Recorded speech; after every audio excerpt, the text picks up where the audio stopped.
somebody will take into consideration. Probably won't, but at least I said my piece.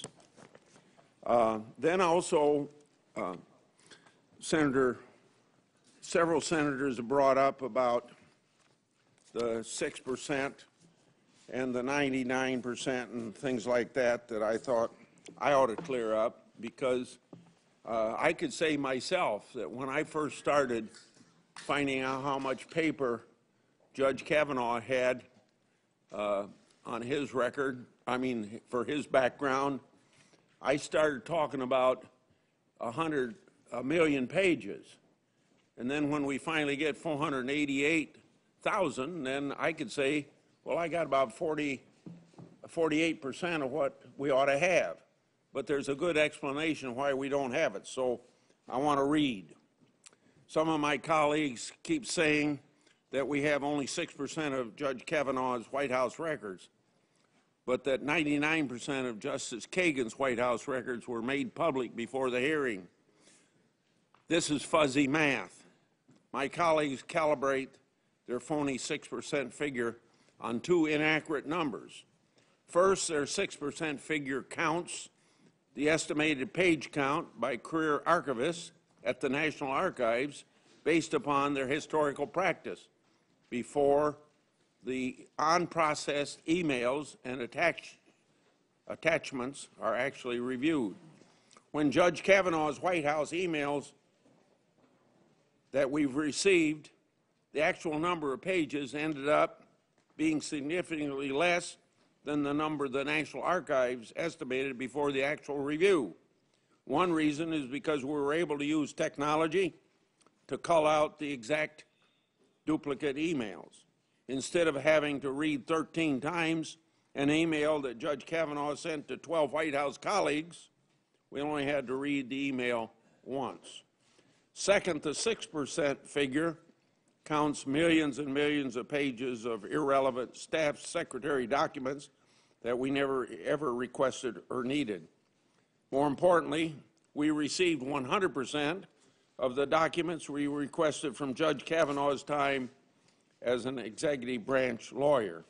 And while we may have received 99% of Justice Kagan's White House records, we received 0 records from her most relevant legal service as a Solicitor General, the federal government's top Supreme Court advocate.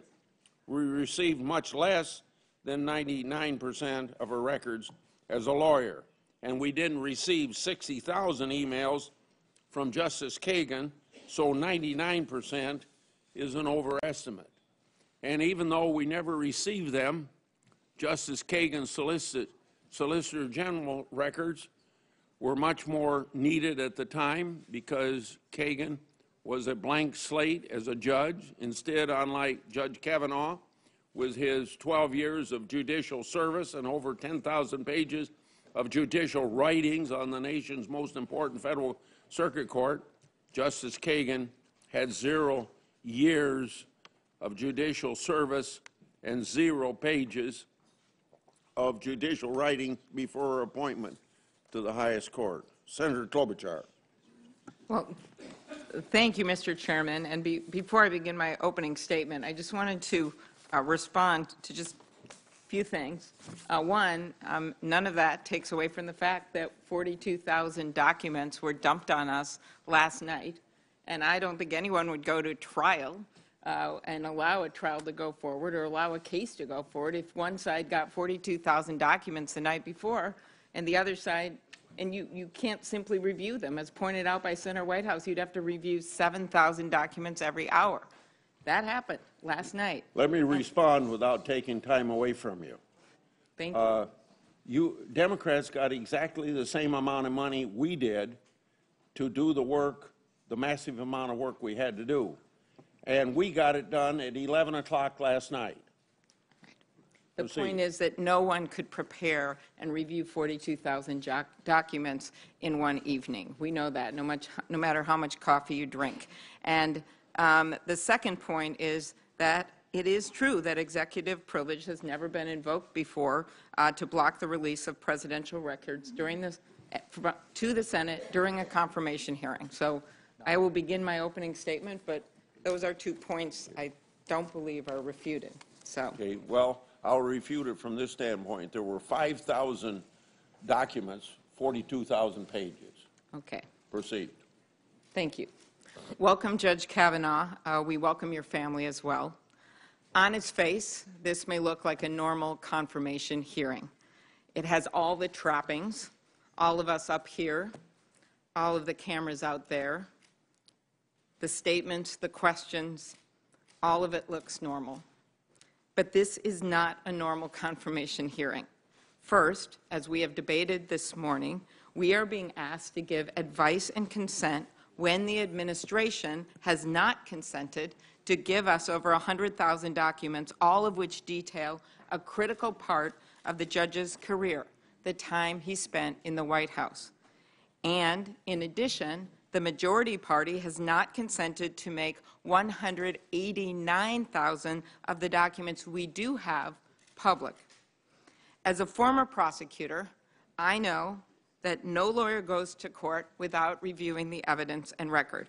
I know, and I know you know, Judge Kavanaugh, that a good judge would not decide a case with only 7% of the key documents. A good judge would not allow a case to move forward if one side dropped 42,000 pages of documents on the other side the night before the case started.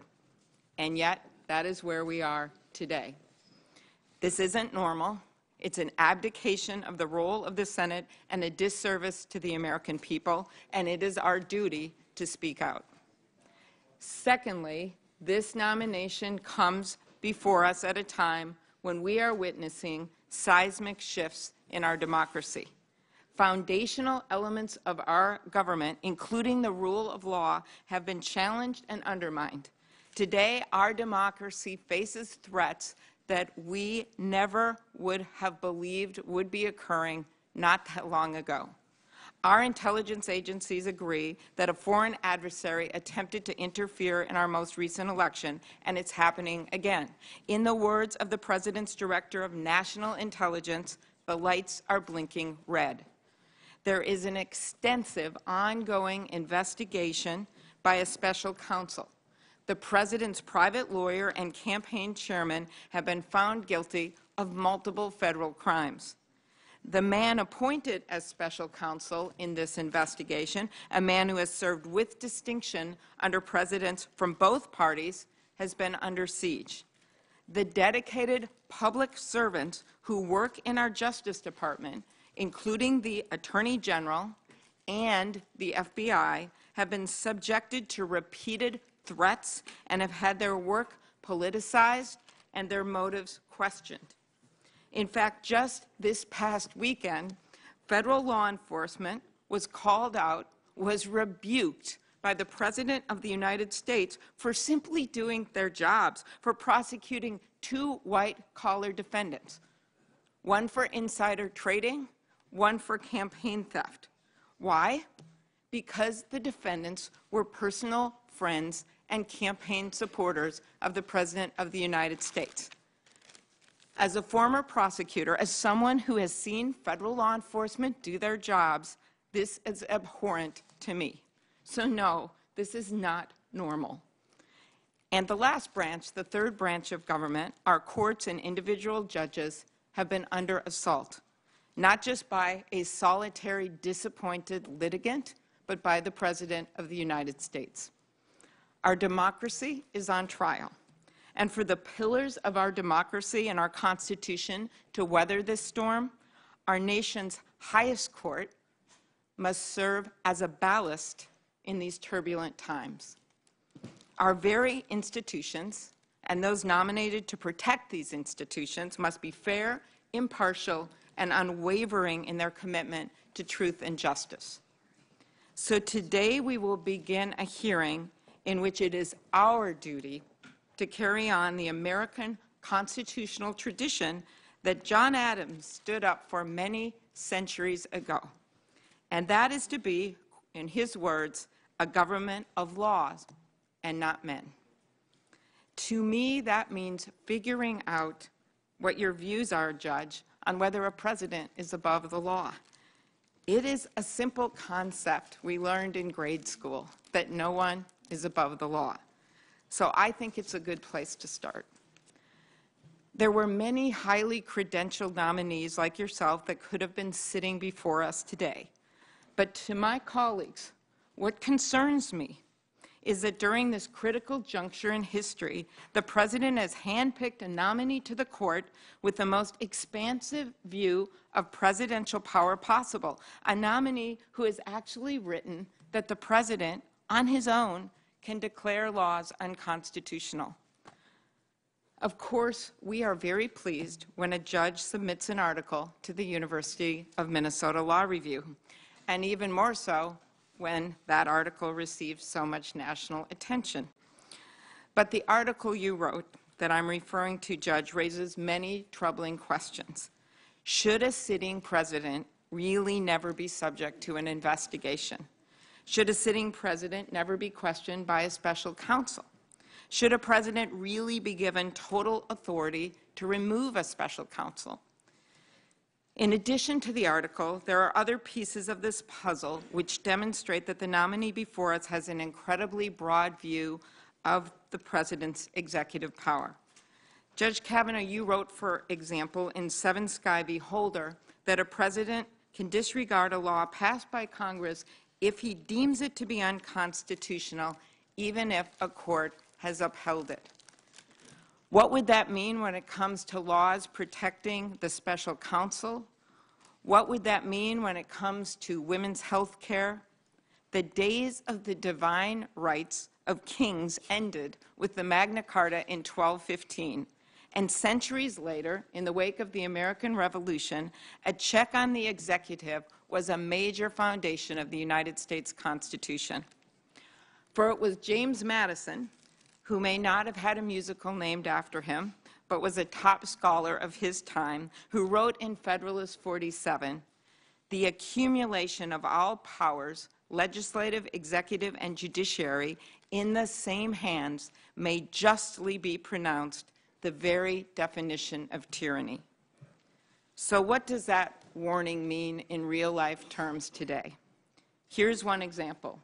It means whether people like Kelly Gregory, an Air Force veteran, mother, and business owner who is here from Tennessee and who is living with stage 4 breast cancer, can afford medical treatment. At a time when the administration is arguing that protections to ensure people with pre-existing conditions can't be kicked off their health insurance are unconstitutional, we cannot and should not confirm a justice who believes the President's views alone carry the day. One opinion I plan to ask about: when judges appointed by presidents of both parties joined in upholding the Consumer Financial Protection Bureau, you, Judge, dissented. Your dissent concluded that the Bureau, an agency which has served us well in bringing back over $12 billion to consumers for fraud from credit cards to loans to mortgages, was unconstitutional. Or in another case, you wrote a dissent against the rules that protect net neutrality, rules that help all citizens and small businesses have an even playing field when it comes to accessing the Internet.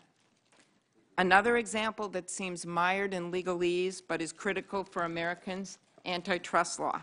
In recent years, a conservative majority on the Supreme Court has made it harder and harder to enforce the nation's antitrust laws, ruling in favor of consolidation and market dominance. Yet 2 of Judge Kavanaugh's major antitrust opinions suggest that he would push the court even further down this pro-merger path. We should have more competition and not less. Now, to go from my specific concerns and end on a higher plane. All of the attacks on the rule of law in our justice system over the past year have made me, and I would guess some of my other colleagues on this committee, pause and think many times about why I decided to come to the Senate and get on this committee, and much further back, why I even decided to go into law in the first place. Now, I will tell you that not many girls in my high school class said they dreamed of being a lawyer. We had no lawyers in my family, and my parents were the first in their families to go to college. but somehow my dad convinced me to spend a morning sitting in a courtroom watching a state court district judge handle a routine calendar of criminal cases. The judge took pleas, listened to arguments, and handed out misdemeanor sentences. It was certainly nothing glamorous like the work for the job you've been nominated for, Judge, but it was important just the same. I realized that morning that behind every single case there was a story and there was a person, no matter how small. Each and every decision the judge made that day affected that person's life. And I noticed how often he had to make gut decisions and had to take account of what his decisions would mean for that person and his or her family. This week I remembered that day, and I remembered I had written an essay about it at the ripe old age of 17. I went back and looked at what I had said. It is something that I still believe today, and that is that to be part of an imperfect system, to have a chance to better that system, was and is a cause worth fighting for, a job worth doing. Our government is far from perfect, Judge, nor is our legal system, but we are at a crossroads in our nation's history where we must make a choice. Are we going to dedicate ourselves to improving our democracy, improving our justice system, or not? The question we are being asked to address in this hearing, among others, is whether this judge, at this time in our history, will administer the law with equal justice as it applies to all citizens, regardless of if they live in a poor neighborhood or a rich neighborhood, or if they live in a small house or the White House.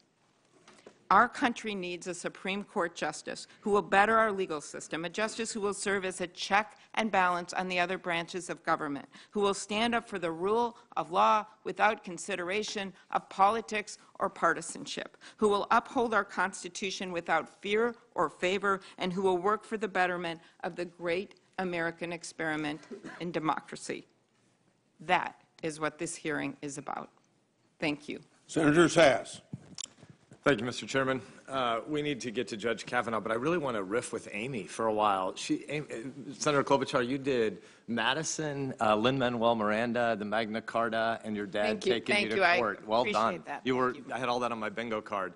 I have little kids, and I've taken my two little girls to court a few times too, mostly to juvie, just to scare them straight, not to turn them into attorneys. But that's Who said that that wasn't what my dad was doing, Senator Sass? That was wisdom in Minnesota. Congratulations, Judge, on your nomination. Ashley, congratulations and condolences. This process has to stink. I'm glad your daughters could get out of the room, and I hope they still get the free day from school. Let's do some good news, bad news. The bad news first. Judge, since your nomination in July, you've been accused of hating women, hating children, hating clean air, wanting dirty water. You've been declared a quote-unquote existential threat to our nation. Alumni of Yale Law School incensed that faculty members at your alma mater praised your selection, wrote a public letter to the school saying, quote, people will die if Brett Kavanaugh is confirmed. This drivel is patently absurd, and I worry that we're going to hear more of it over the next few days. But the good news is, it is absurd, and the American people don't believe any of it. This stuff isn't about Brett Kavanaugh when screamers say this stuff for cable TV news. The people who know you better, not those who are trying to get on TV, they tell a completely different story about who Brett Kavanaugh is. You've earned high praise from the many lawyers, both right and left, who've appeared before you during your 12 years on the D.C. Circuit, and those who've had you as a professor at Yale Law and at Harvard Law. People in legal circles invariably applaud your mind, your work, your temperament, your collegiality. That's who Brett Kavanaugh is. And to quote Lisa Blatt, a Supreme Court attorney from the left who's known you for a decade, quote, sometimes a superstar is just a superstar, and that's the case with this judge. The Senate should confirm him, close quote. It's pretty obvious to most people going about their work today that the deranged comments actually don't have anything to do with you. So we should figure out, why do we talk like this about Supreme Court nominations now? There's a bunch that's atypical in the last 19, 20 months in America. Senator Klobuchar's right. The comments from the White House yesterday about trying to politicize the Department of Justice, they were wrong and they should be condemned. And my guess is Brett Kavanaugh would condemn them. But really, the reason these hearings don't work is not because of Donald Trump. It's not because of anything the last 20 months. These confirmation hearings haven't worked for 31 years in America. People are going to pretend that Americans have no historical memory, and supposedly there haven't been screaming protesters saying women are going to die at every hearing for decades. But this has been happening since Robert Bork. This is a 31-year tradition. There's nothing really new the last 18 months. So the fact that the hysteria has nothing to do with you means that we should ask, what's the hysteria coming from? The hysteria around Supreme Court confirmation hearings is coming from the fact that we have a fundamental misunderstanding of the role of the Supreme Court in American life now. Our political commentary talks about the Supreme Court like there are people wearing red and blue jerseys. That's a really dangerous thing. And by the way, if they have red and blue jerseys, I would welcome my colleagues to introduce the legislation that ends lifetime tenure for the judiciary. Because if they're just politicians, then the people should have power, and they shouldn't have lifetime appointments. So until you introduce that legislation, I don't believe you really want the Supreme Court to be a politicized body, though that's the way we constantly talk about it now. We can and we should do better than this. It's predictable that every confirmation hearing now is going to be overblown, politicized circus. And it's because we've accepted a new theory about how our three branches of government should work, and in particular how the judiciary should work. What Supreme Court confirmation hearings should be about is an opportunity to go back and do schoolhouse rock civics for our kids. We should be talking about how a bill becomes a law and what the job of Article 2 is and what the job of Article 3 is. So let's try just a little bit. How did we get here and how can we fix it? I want to make just 4 brief points. Number 1, in our system, the legislative branch is supposed to be the center of our politics. Number 2, it's not. Why not? Because for the last century, and increasing by the decade right now, more and more legislative authority is delegated to the executive branch every year. Both parties do it. The legislature is impotent, the legislature is weak, and most people here want their jobs more than they really want to do legislative work, and so they punt most of the work to the next branch. Third consequence is that this transfer of power means the people yearn for a place where politics can actually be done. And when we don't do a lot of big, actual political debating here, we transfer it to the Supreme Court. And that's why the Supreme Court is increasingly a substitute political battleground in America. It is not healthy, but it is what happens, and it's something that our founders wouldn't be able to make any sense of. And fourth and finally, we badly need to restore the proper duties and the balance of power from our constitutional system. So, point 1, the legislative branch is supposed to be the locus of our politics, properly understood. Since we're here in this room today, because this is a Supreme Court confirmation hearing, we're tempted to start with Article 3. But really, Article 3 is the part of the Constitution that sets up the judiciary. We really should be starting with Article 1, which is us. What is the legislature's job? The Constitution's drafters began with the legislature. These are equal branches, but Article 1 comes first for a reason, and that's because policy making is supposed to be done in the body that makes laws. That means that this is supposed to be the institution dedicated to political fights. If we see lots and lots of protests in front of the Supreme Court, that's a pretty good litmus test barometer of the fact that our republic isn't healthy. Because people shouldn't be thinking they are protesting in front of the Supreme Court. They should be protesting in front of this body. The legislature is designed to be controversial, noisy, sometimes even rowdy, because making laws means we have to hash out the reality that we don't all agree. Government is about power. Government is not just another word for things we do together. The reason we have limited government in America is because we believe in freedom. We believe in souls, we believe in persuasion, we believe in love, and those things aren't done by power. But the government acts by power. And since the government acts by power, we should be reticent to use power. And so it means when you differ about power, you have to have a debate. And this institution is supposed to be dedicated to debate and should be based on the premise that we know since we don't all agree, we should try to constrain that power just a little bit, but then we should fight about it and have a vote in front of the American people, and then what happens? The people get to decide whether they want to hire us or fire us. They don't have to hire us again. This body is the political branch where policy-making fights should happen. And if we are the easiest people to fire, it means the only way the people can maintain power in our system is if almost all the politicized decisions happen here, not in Article 2 or Article 3. So that brings us to a second point. How do we get to a place where the legislature decided to give away its power? We've been doing it for a long time. Over the course of the last century, but especially since the 1930s and then ramping up since the 1960s, a whole lot of the responsibility in this body has been kicked to a bunch of alphabet soup bureaucracies. All the acronyms that people know about their government or don't know about their government are the places where most actual policy making, kind of in a way lawmaking, is happening right now. This is not what Schoolhouse Rock says. There's no verse of Schoolhouse Rock that says give a whole bunch of power to the alphabet soup agencies and let them decide what the governance decision should be for the people, because the people don't have any way to fire the bureaucrats.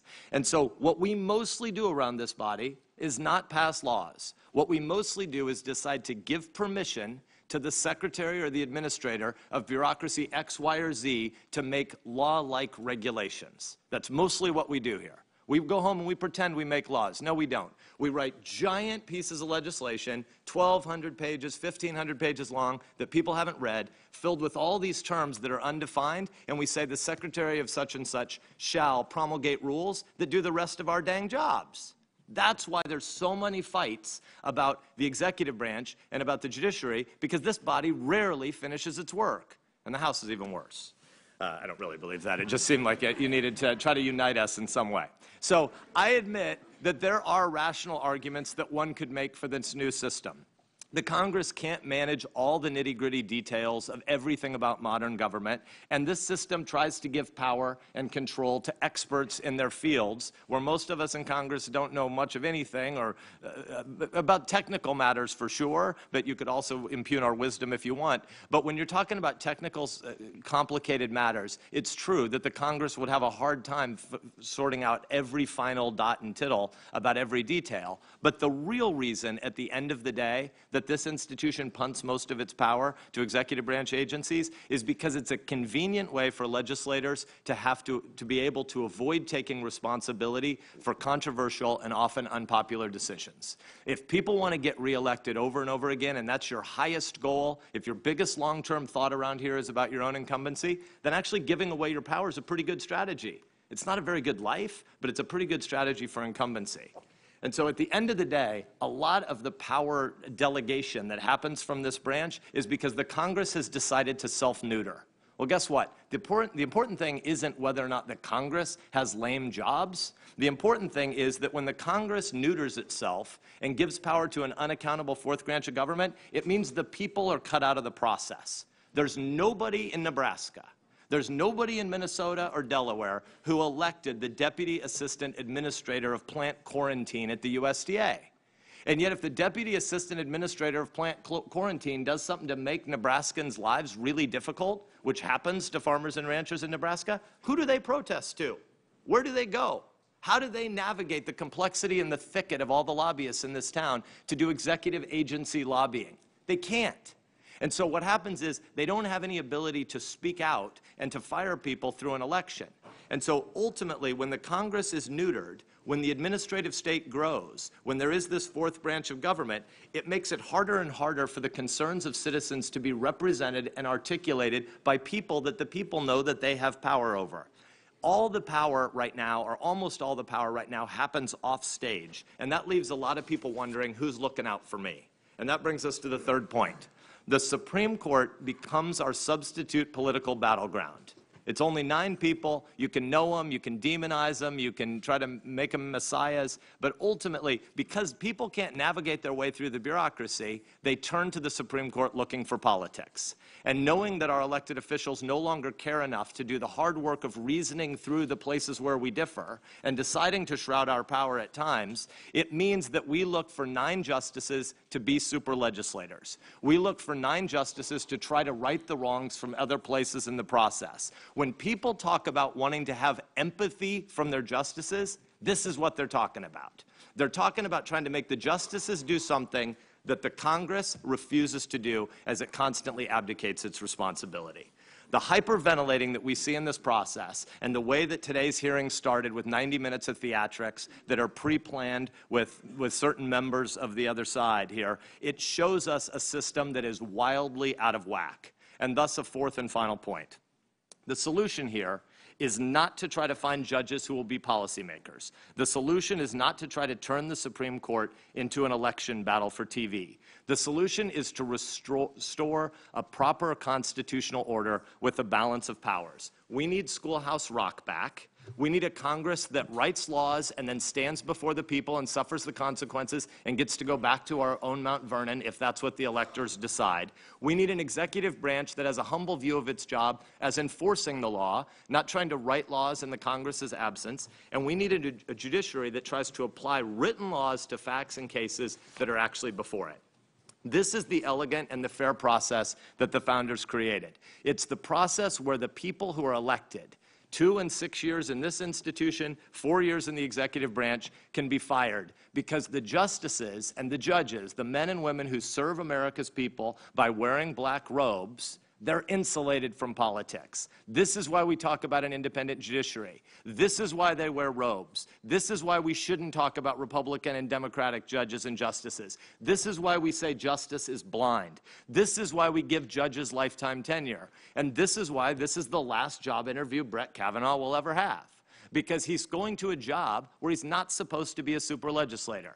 So the question before us today is not what does Brett Kavanaugh think 11 years ago on some policy matter. The question before us is whether or not he has the temperament and the character to take his policy views and his political preferences and put them in a box marked irrelevant and set it aside every morning when he puts on the black robe. The question is, does he have the character and temperament to do that? If you don't think he does, vote no. But if you think he does, stop the charades. Because at the end of the day, I think all of us know that Brett Kavanaugh understands his job isn't to rewrite laws as he wishes they were. He understands that he's not being interviewed to be a super legislator. He understands that his job isn't to seek popularity. His job is to be fair and dispassionate. It is not to exercise empathy. It is to follow written laws. Contrary to the onion-like smears that we hear outside, Judge Kavanaugh doesn't hate women and children. Judge Kavanaugh doesn't lust after dirty water and stinky air. No, looking at his record, it seems to me that what he actually dislikes are legislators that are too lazy and too risk-averse to do our actual jobs. It seems to me that if you read his 300-plus opinions, what his opinions reveal to me is a dissatisfaction, I think he would argue a constitutionally compelled dissatisfaction, with power-hungry executive branch bureaucrats doing our job when we fail to do it. And in this view, I think he's aligned with the founders. For our Constitution places power not in the hands of this city's bureaucracy, which can't be fired, but our Constitution places the policy-making power in the 535 of our hands because the voters can hire and fire us. And if the voters are going to retain their power, they need a legislature that's responsive to politics, not a judiciary that's responsive to politics. It seems to me that Judge Kavanaugh is ready to do his job. The question for us is whether we're ready to do our job. Thank you, Mr. Chairman. Yeah. The example I always use to back up what Senator Sass says about Congress not doing its job and delegating too much is the Obamacare legislation that was 2,700 pages, and there was 1,693 delegations of authority to bureaucrats to write regulations because Congress didn't know how to reorganize health care. Senator Coons. Thank you, Mr. Chairman. Welcome, Judge Kavanaugh. Welcome to you and to your family and to your friends who are here. As you know well, we went to the same law school. We clerked in the same courthouse in Wilmington, Delaware. So I've known you and your reputation for nearly 30 years. And I know well that you have a reputation as a good friend, a good classmate, a good roommate, as a good husband and family man. That you've contributed to your community. I think we'll hear later today that you've even been a great youth basketball coach. But frankly, we're not here to consider you as the president of our neighborhood civic association or even to review whether you've been a great youth basketball coach. We're here to consider you for a lifetime appointment to the United States Supreme Court, where you will help shape the future of this country and have an impact on the lives of millions of Americans for literally decades to come. And to make that decision to exercise our constitutional role, we have to look closely at your decisions, your statements, your writings, to understand how you might interpret our Constitution. The next justice will play a pivotal role in defining a wide range of critical issues, including the scope of the president's power and determining whether the president might be above the law. The next justice will impact essential rights enshrined in our modern understanding of the Constitution, including the right to privacy, rights to contraception, intimacy, abortion, marriage, the freedom to worship as we choose, the ability to participate in our democracy as full citizens, and the promise of equal protection. That's because the cases that come before the court aren't just academic or esoteric or theoretical. They involve real people and have real and lasting consequences. With the stakes this high, I deeply regret the process that's gotten us to this point, the excesses and partisan gamesmanship of the last few years, and that history bears briefly repeating. When Justice Scalia passed in February of 2016, I called the White House and urged then-President Obama to nominate a jurist who could gain support from both sides of the aisle and help build a strong center on the court. And he did just that when he nominated Merrick Garland, Chief Judge of the D.C. Circuit, whom I know you also admire. But my Republican colleagues refused to even meet with him, much less hold a hearing or a vote on his confirmation. During the 400 days that the majority refused to fill the Supreme Court vacancy, then President Trump also released a list of potential nominees to the court, a list compiled by two highly partisan organizations, the Federalist Society and the Heritage Foundation. And after our president was elected, he picked from that list and nominated Neil Gorsuch to the Supreme Court. When Judge Gorsuch testified before this very committee, he told us repeatedly how deeply he understood and respected precedent. He even cited a book on precedent he'd co-authored with you. But in his first 15 months of service, Justice Gorsuch has already voted to overrule at least 5 important Supreme Court precedents and to question many others. To name just one, given it was just Labor Day, Justice Gorsuch voted to gut public sector unions, overturning a 41-year-old precedent on which there were great reliance interests in impacting millions of workers across the country. My point is that Justice Gorsuch was confirmed to the court in one of the most concerningly partisan processes in Senate history, and only after the majority deployed the nuclear option to end the filibuster for Supreme Court nominations. This brings us, Judge, to today and your nomination. When Justice Kennedy announced his retirement, I once again called the White House and urged through White House counsel that President Trump consider selecting someone for the seat who could win broad support from both sides of the aisle. And Judge Kavanaugh, I'm concerned you may not be that nominee. Your record prior to joining the bench places you in the midst of some of the most pitched and partisan battles in our lifetimes, from Ken Starr's investigation of President Clinton to the 2000 election recount to the controversies of the Bush administration, including surveillance, torture, access to justice, and the culture wars. So, Judge, it's critical that this committee and the American people fully examine your record to understand what kind of justice you would be. And unfortunately, as we've all discussed at length here today, that's been rendered impossible. The majority has blocked access to millions of pages of documents from your service in a critical role in the White House. For the first time since Watergate, the nonpartisan National Archives has been cut out of the process for reviewing and producing your records. Senate Republicans have worked to keep committee confidential nearly 200,000 pages of documents so that the public can't view them and we can't question based on them. And your former deputies in charge of designating which documents this committee and the American people get to see. Not only that, but for the first time in our history, the President has invoked executive privilege to withhold more than 100,000 pages of documents on a Supreme Court nominee from the Judiciary Committee. This leads to a difficult but important question, which is what might President Trump or the majority be trying to hide? Mr. Chairman, I want to make an appeal to work together to restore the integrity of this committee. We are better than this process. We are better than proceeding with a nominee without engaging in a full and a transparent process. This committee is failing the American people by proceeding in this way, and I fully support the motions made by my colleagues earlier in this hearing and regret that we proceeded without observing the rules of this committee. That said, Judge Kavanaugh, I have reviewed the parts of your record that I've been able to access and what I've been able to see from available speeches, writings, and decisions, and I have to say it troubles me. While serving on the bench, you've dissented at a higher rate than any circuit judge elevated to the Supreme Court since 1980, and that includes Judge Bork. Your dissents reveal some views and positions that fall well outside the mainstream of legal thought. You've suggested, as has been referenced, that the President has the authority to refuse to enforce a law such as the Affordable Care Act were he to decide it was unconstitutional. You voted to strike down net neutrality rules, gun safety laws, the organization of the Consumer Financial Protection Bureau, and many of your dissents would undercut environmental protections or workers' rights or anti-discrimination laws, and you've recently praised Justice Rehnquist's dissent in Roe.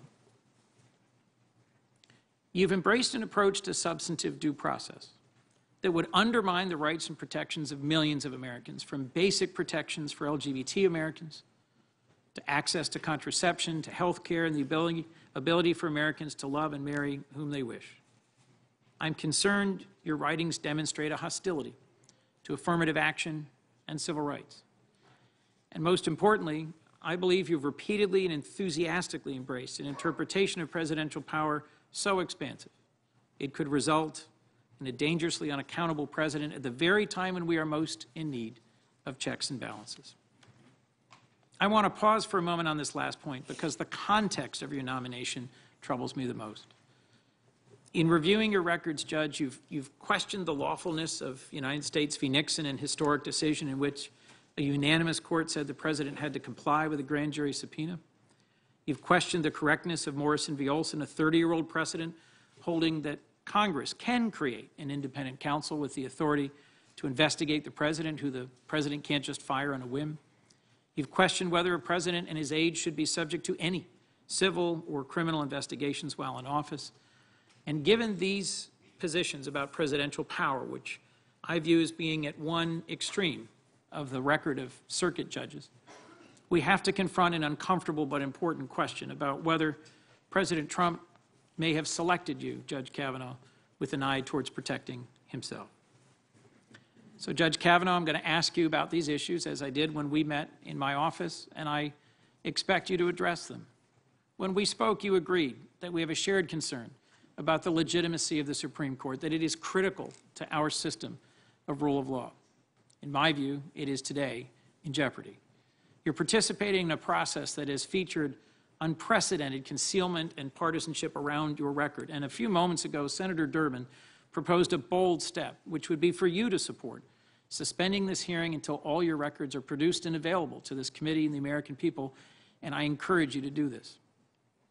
There's also members of both parties who have not stated how they will vote on your nomination, and I urge you to answer our questions about your prior work, about your writings, about precedent and the Constitution itself, to trust the American people and to help build our trust in the court on which you may well soon serve. I've been to too many hearings in which judicial nominees have told us they'll even-handedly apply the text of laws or the Constitution only to watch them ascend to the bench and whittle away individual rights of Americans or narrow or overturn long-settled precedent. This Supreme Court vacancy comes at a critical time for our country, when our institutions of law and the very foundations of our democracy are being gravely tested. If we're going to safeguard the rule of law in this country, our courts, and in particular our Supreme Court, must be a bulwark against unprecedented violations of law, deprivations of freedom, and abuses of power by anyone, including our president. No one said it better than our former colleague, Senator McCain, who once asked about America, what makes us exceptional?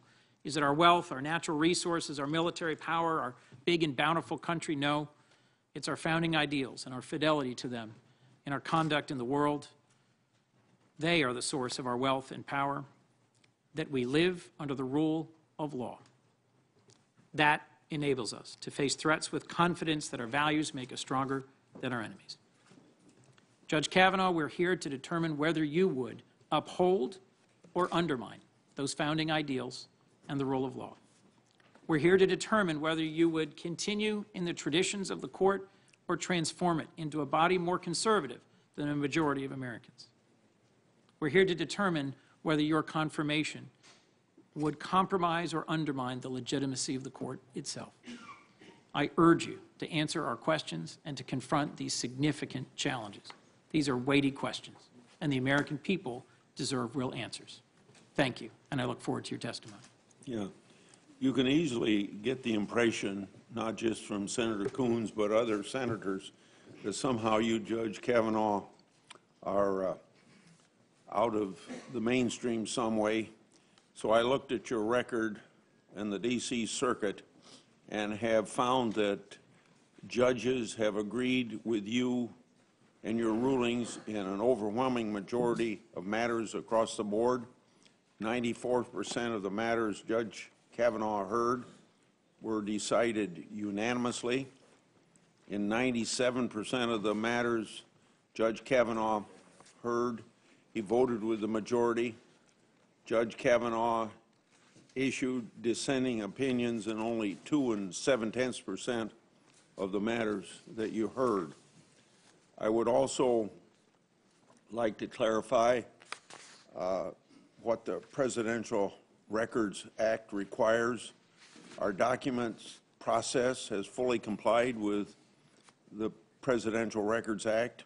Under the federal statute, President Bush has the right to request his own administration records. He also has the authority to review his records before the Senate receives them. Indeed, the archives may not produce them to the committee without giving President Bush and his statutory representatives an opportunity to review first. This is what President Bush has done, and the National Archives does not have the authority to second-guess President Bush's decision to release records to us. The National Archives was not cut out of the process.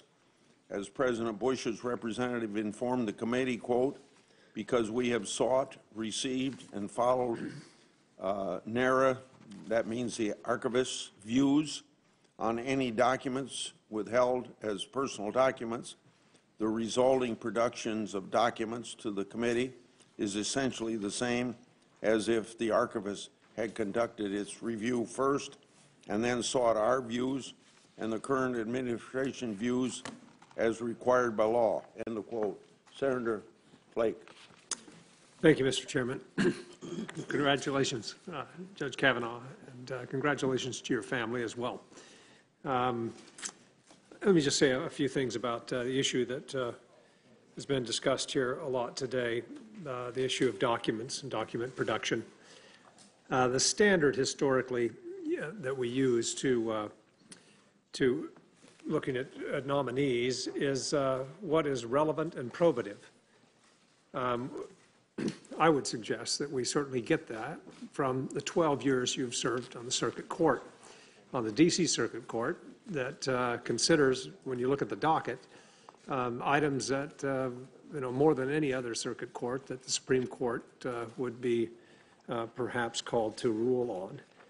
In the past, senators on this panel have argued on both sides of the aisle that confirming a judge, the best we can look at is his or her judicial record. You have that record, and it's a long one, over 300 opinions, and I would suggest that that's where we need to start. A lot of the other records that have been discussed are mainly duplicative, administrative documents. Many do not meet the standard of relevant or probative. They may not demonstrate the type of justice that you will be.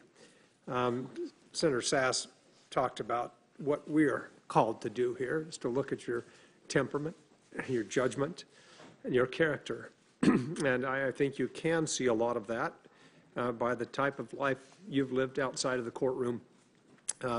When we met in my office, I was impressed, obviously, with your respect for the law and quick intellect, but also struck by kindness and decency. I found out that we share deep love of sports. We both played football back in the day. I'm sure you're looking forward to this weekend, not just when these hearings are concluded, but when the Redskins and Cardinals play on Sunday. I learned that you've run the Boston Marathon twice. I wonder if the ABA took that into account when they gave you a favorable rating.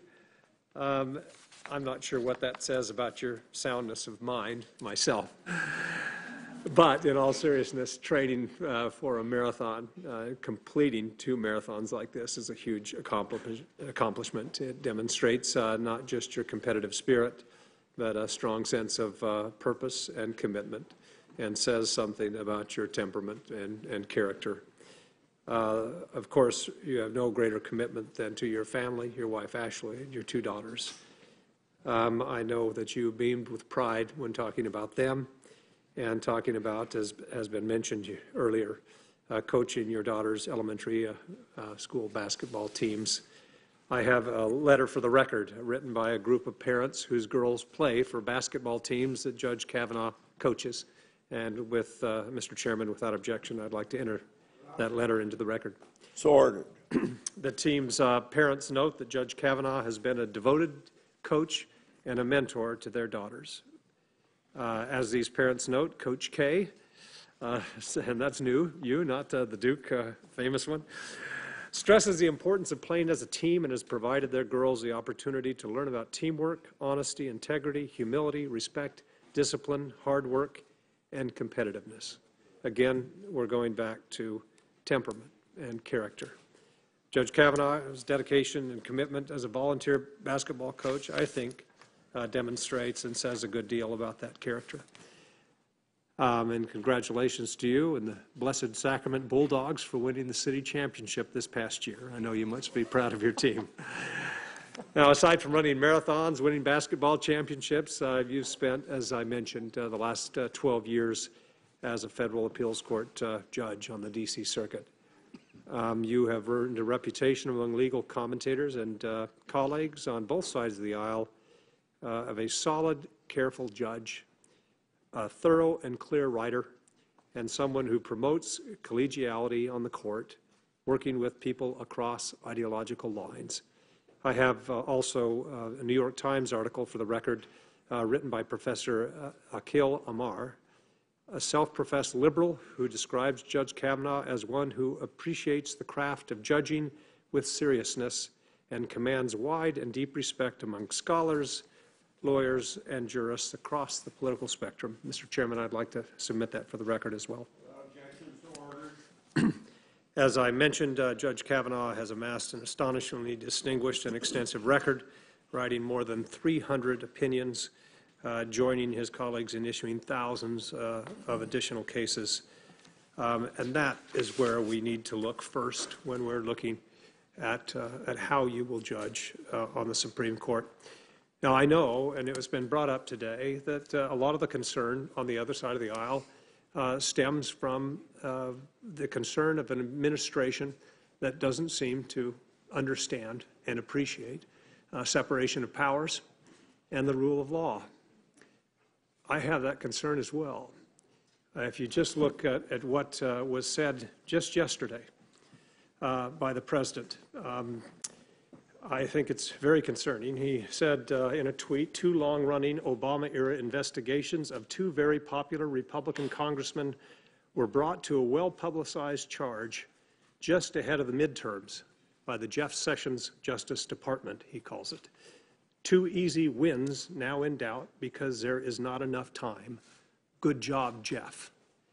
That is why a lot of people are concerned about this administration and why they want to ensure that our institutions hold. Thus far they have, gratefully. Jeff Sessions has resisted pressure from the President to punish his enemies and relieve pressure on his friends. And many of the questions that you will get on the other side of the aisle and from me will be how you view that relationship, where you believe the Article I powers and Article II powers of the administration begin. So I expect to have a number of questions on that subject. I, again, appreciate your willingness to put yourself through this process, and I look forward to the hearing moving ahead in the next week. Thank you, Mr. Chairman. Okay. Senator Blumenthal. Thank you, Mr. Chairman.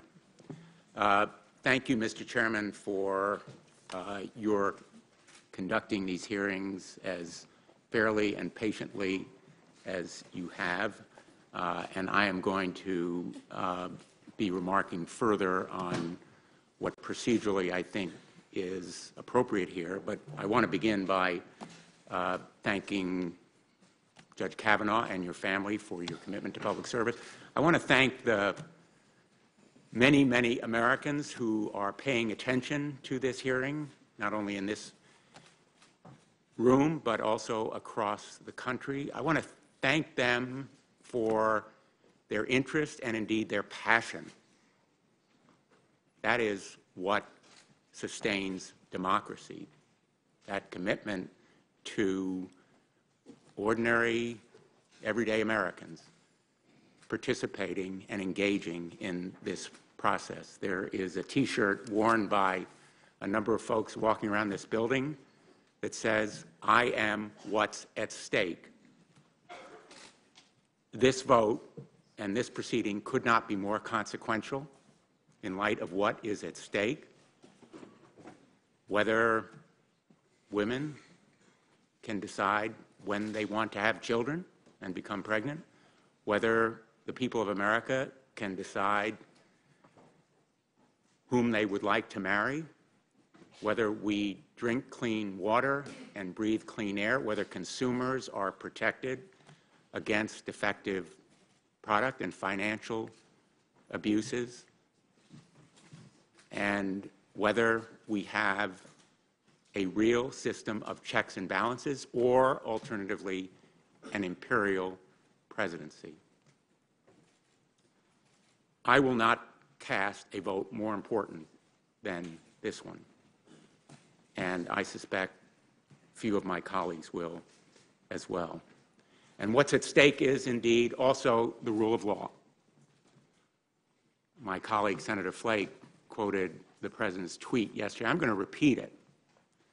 2 long-running Obama-era investigations of 2 very popular Republican congressmen were brought to a well-publicized charge just ahead of the midterms by the Jeff Sessions Justice Department. 2 easy wins, now in doubt because there is not enough time. Good job, Jeff. I've had my disagreements with this Department of Justice. I want to note for the record that at least one high-ranking member of the Department of Justice was in this room.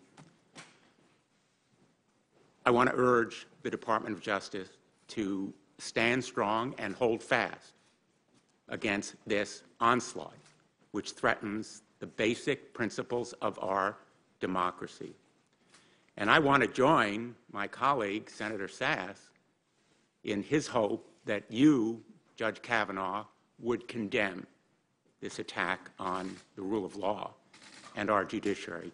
Because at the end of this dark era, when the history of this time is written, I believe that the heroes will be our independent judiciary and our free press. You are nominated by that very president who has launched this attack on our Department of Justice, on the rule of law, on law enforcement, like the FBI, law enforcement at every level, whose integrity he has questioned. And your responses to our questions will be highly enlightening about whether you join us in defending the judiciary and the rule of law. That very president has nominated you in this unprecedented time, unprecedented because he is an unindicted co-conspirator who has nominated a potential justice who will cast the swing vote on issues relating to his possible criminal culpability. In fact, whether he is required to obey a subpoena to appear before a grand jury, whether he is required to testify in a prosecution of his friends or associates or other officials in his administration, and whether, in fact, he is required to stand trial if he is indicted while he is President of the United States. There is a basic principle of our Constitution, and it was articulated by the founders. No one can select a judge in his own case. That's what the President's potentially doing here, selecting a justice on the Supreme Court who potentially will cast a decisive vote in his own case. That is a reason why this proceeding is so consequential. Senator Sass urged us to do our job. I agree. Part of our job is to review the record of the nominee as thoroughly and deliberately as possible, looking to all the relevant and probative evidence. We can't do that on this record. Mr. Chairman, you have said multiple times that your staff has already reviewed the 42,000 pages of documents produced to this committee at 5:41 p.m. yesterday. Both sides are using the same computer platform to review the documents from Mr. Burke. The documents had to be overnight and couldn't be concluded until 6:45 a.m. this morning. How is it possible that your staff concluded its review last night before the documents were even uploaded? That's this platform that both sides are using here. Simply not possible, Mr. Chairman, that any senator has seen these new materials, much less all of the other relevant documents that have been screened by Bill Burke, who is not the National Archivist.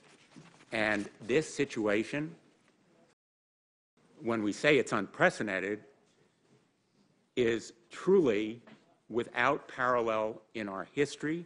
And I'm going to quote from the National Archivist. It's, quote, something that has never happened before.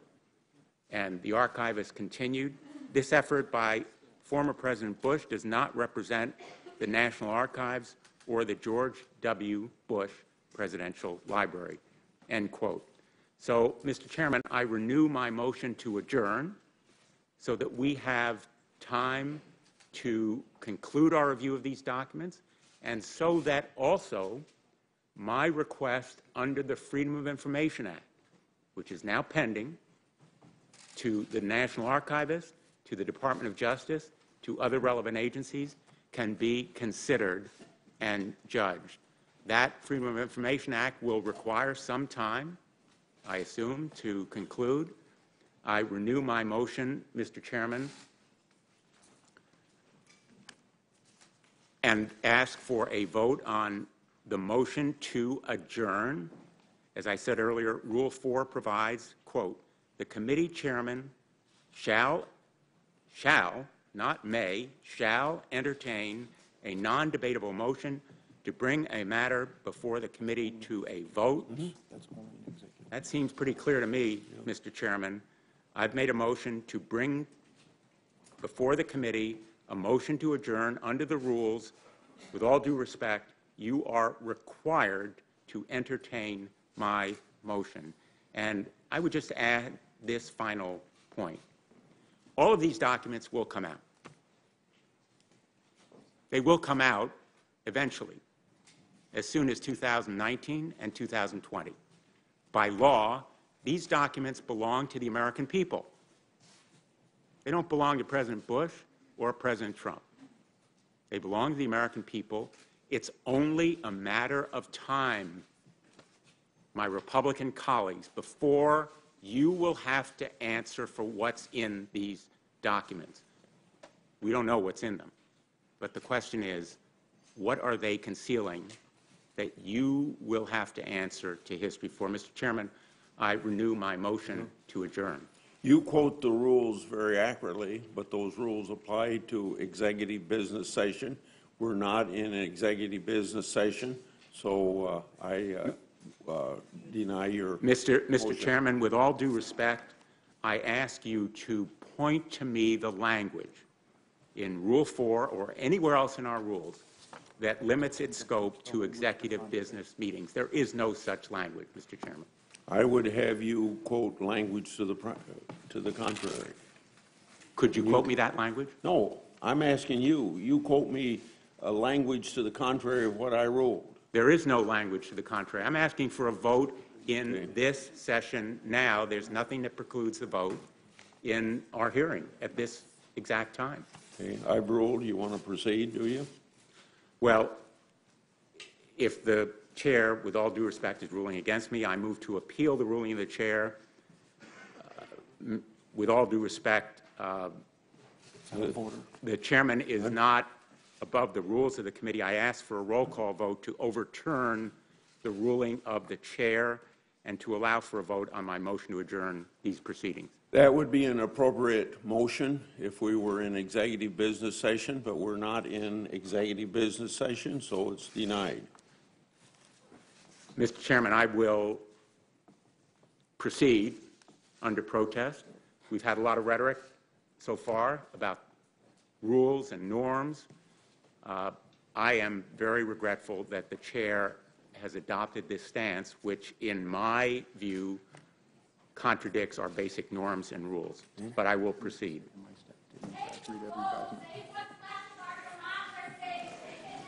Mr. Chairman, I have fears about what this nominee will do with respect to our rule of law, but also about basic rights that have been established by past Supreme Court precedent. And the only way to test what his fidelity to the rule of law is, in fact, is to ask, as I have asked every judicial nominee coming before me when I have served on this committee in hearings, whether he believes past decisions of the Supreme Court were correctly decided. So I'm going to be asking you, Judge Kavanaugh, whether you believe Roe v. Wade was correctly decided. Mr. Chairman. I'm going to be asking you. Mr. Chairman, may I ask a question? I was under the impression each of us had 10 minutes for an opening statement. We'll have 50 minutes for questions. But Let me clarify. and then plus I would Well, ask I Mr. don't- Chairman, I the various ask that members have been making speeches all day long and have not been confined to their 10-minute opening statement. Okay. Well, like I told you, I think I have time left on my 10 minutes. you will have time. I'm going to let you finish. Just Thank a you. minute. I was hoping that the 10-minute rule would stand, but we got off to a very bad start. And we got off to a bad start, and everybody started exceeding their time limit. So I guess as long as we have to stay here and get this all done today.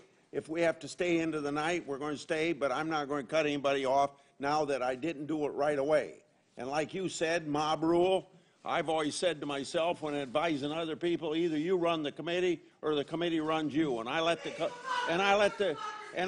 committee run me this time. So let's just proceed as we have and let Senator Blumenthal take what time he wants. I hope you won't go too long. I'll be very judicious. Thank you. Mr. Chairman. Thank you. I don't know what that means. Yeah, I don't know. Not answering. I'm sorry, Senator Cornyn, I can't agree with you. We just proceed. Senator Thank you, Blumenthal. Mr. Chairman. Next time, Mr. Chairman. So I will be asking Judge Kavanaugh whether you believe Roe v. Wade was correctly decided, whether you believe Brown versus Board of Education was correctly decided. Judicial nominees have figured out all kinds of ways to avoid answering that question. First, they said they felt it would violate the canons of ethics. There are no canons of ethics that preclude a response. Then they said that they felt a decision might come before them, an issue in a case that might arise. And more recently, they've adopted the mantra that they think all Supreme Court decisions are correctly decided. But you're in a different position. You've been nominated to the highest court in the land, and your decisions as a potential swing vote could overturn even well-settled precedent. And there are indications in your writings, your opinions, as well as the articles you've written and some of the memos that have come to light that you believe, for example, Roe v. Wade could be overturned. And that's why I'll want to know from you whether you think it was correctly decided in the first place, and other decisions that are regarded as well settled or long established. In fact, I have these fears because, Judge Kavanaugh,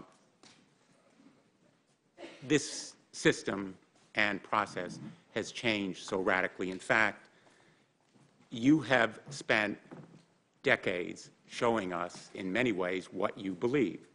Or to put it more precisely, you've spent decades showing those groups, like the Federalist Society and the Heritage Foundation and others, what you believe. They're the ones who have really nominated you because the President outsourced this decision to them. In those opinions and writings and statements and interviews, you've done everything in your power to show those far-right groups that you will be a loyal soldier on the court. And I'm going to use some of those writings and some of the timing and other indications to show that you are more than a nominee, in fact, a candidate in a campaign that you have conducted. That seems to be, unfortunately, the way the system has worked in your case.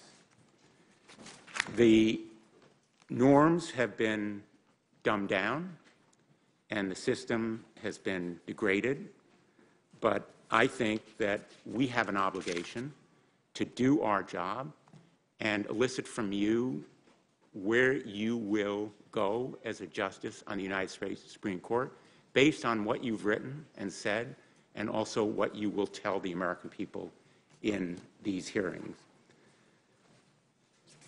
I join in the request that's been made of you that you show the initiative and ask for a postponement on these hearings. I think that this process has been a grave disservice to you, as well as this committee and the American people. If you are confirmed after this truncated and concealed process, there will always be a taint. There will always be an asterisk after your name, appointed by a president named as an unindicted co-conspirator after the vast majority of documents relating to the most instructive period of his life were concealed. The question will always be, why was all that material concealed? You've coached and you've mentored judges in going through this process. You are as sophisticated and knowledgeable as anyone who will ever come before us as a judicial nominee. So you know that we have an obligation to inquire as to everything that can be relevant. And it's not the numbers of documents. It's the percentage. There were no emails when Justice Ginsburg was the nominee. The documents that we've been provided contain duplicates. They're full of junk. We need everything that is relevant, including the 3 years that you served in the Bush White House as staff secretary, the most instructive period of your professional career. So let me just conclude by saying, what we share, I think, is a deep respect and reverence for the United States Supreme Court. I was a law clerk, as you were. I've argued cases before the court. Most of my life has been spent in the courtroom as U.S. Attorney or as Attorney General. The power of the Supreme Court depends not on armies or police force, it has none, but on its credibility, the trust and confidence of the American people. I ask you to help us uphold that trust by asking this committee to suspend this hearing and come back when we have a full picture with the full sunlight that our chairman is so fond of espousing, so that we can fully and fairly evaluate your nomination. Thank you, Mr. Chairman. Once again, I would remind everybody we have half a million documents on this gentleman's record. And also, I'd like to respond to the fact that you can't go 42,000 pages, which I guess is way over the number of documents that we actually received. The majority and minority received documents in two ways. One is a format that can be uploaded to reviewing platforms, and the second is in a standard document file format called PDFs. Given the importance of reviewing documents in a timely manner, my staff reviewed the PDF versions. The production was relatively small, and therefore there was no need to upload them to a reviewing Senator Kennedy. Senator Kennedy, you're next. You're next, Senator Kennedy.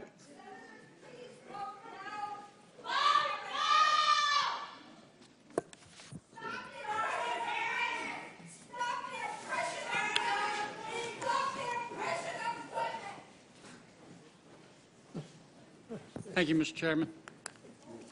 I've listened with interest today. I agree so much with what Senator Sass said. I listened today, and it's no wonder to me that so many Americans think that the United States Supreme Court is nothing more than a little Congress, a political body like the United States Senate. Let me try to explain what I'm looking for in a Supreme Court justice. I want a judge. I don't want a politician. Now, I'm not naive. It's true, Senator Booker and I are new to the Senate. We didn't come here when Moses walked the earth. But we're not new to politics. And I understand that human relations are about politics. I get that.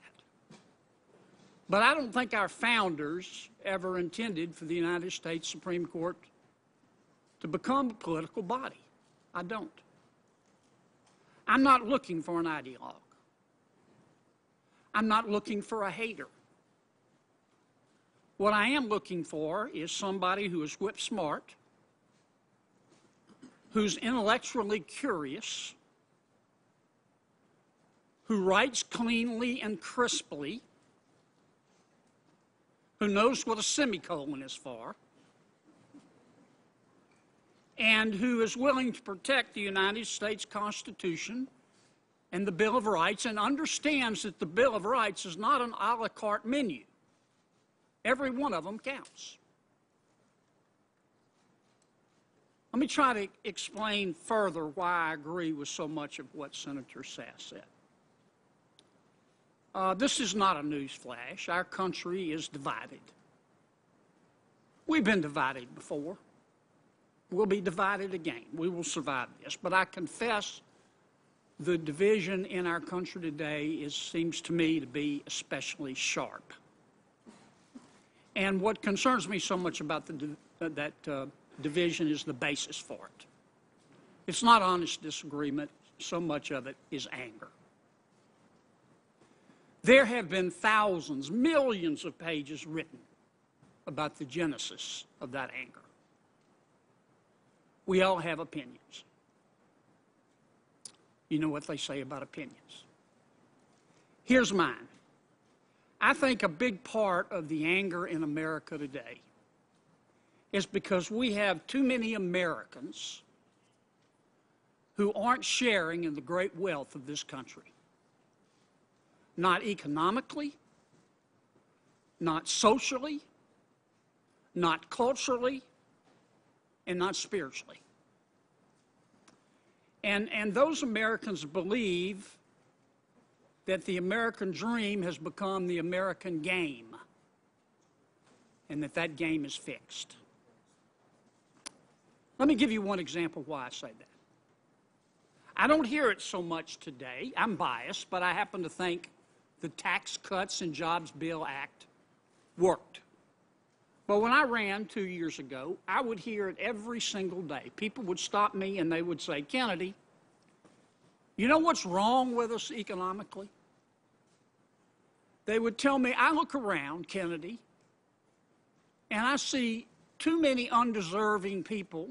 I emphasize undeserving. I don't want to paint with too broad a brush. They would tell me, Kennedy, I look around and I see too many undeserving people at the top getting bailouts. And I see too many undeserving people at the bottom getting handouts. And I'm here just a working smuck in the middle, stuck in the middle, and I can't pay the freight anymore because my health insurance has gone up, and my kids' tuition has gone up, and my taxes have gone up, but I tell you what hadn't gone up, my income. Now, I happen to think we're doing better in that regard, but we've still got to work a long way to go. But here's the point. Who's supposed to fix that for the American people? It's us. It's the United States Congress. It's not the United States Supreme Court that's supposed to fix this country culturally, economically, socially, spiritually. And that's why I say I agree with so much of what Senator Sass said. It's almost become cliche, but the role of a judge is, or at least should be, to say what the law is, not what the law ought to be. Now, it's become cliche, but cliches become cliches because they're true. Judges are not put there to try to bypass the ballot. Courts should not try to fix problems that are within the province of the United States Congress, even if the United States Congress doesn't have the courage to address those problems. Our courts were not meant to decide these kind of issues. I'm not naive. I know that judges aren't robots. We can't replace you and shouldn't try to replace you with a software program based on artificial intelligence. You have discretion. We're going to talk about that if we ever get to the questioning part of this exercise. But I want to say it again. I understand why, listening today, that so many Americans believe that the law, which I think all of us revere, has become politics just pursued in another way. It's not the way it's supposed to be, Judge. That's not what I'm looking for.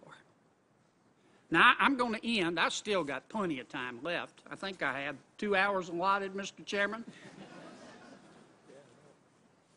Somebody talked about, said they'd seen this movie before.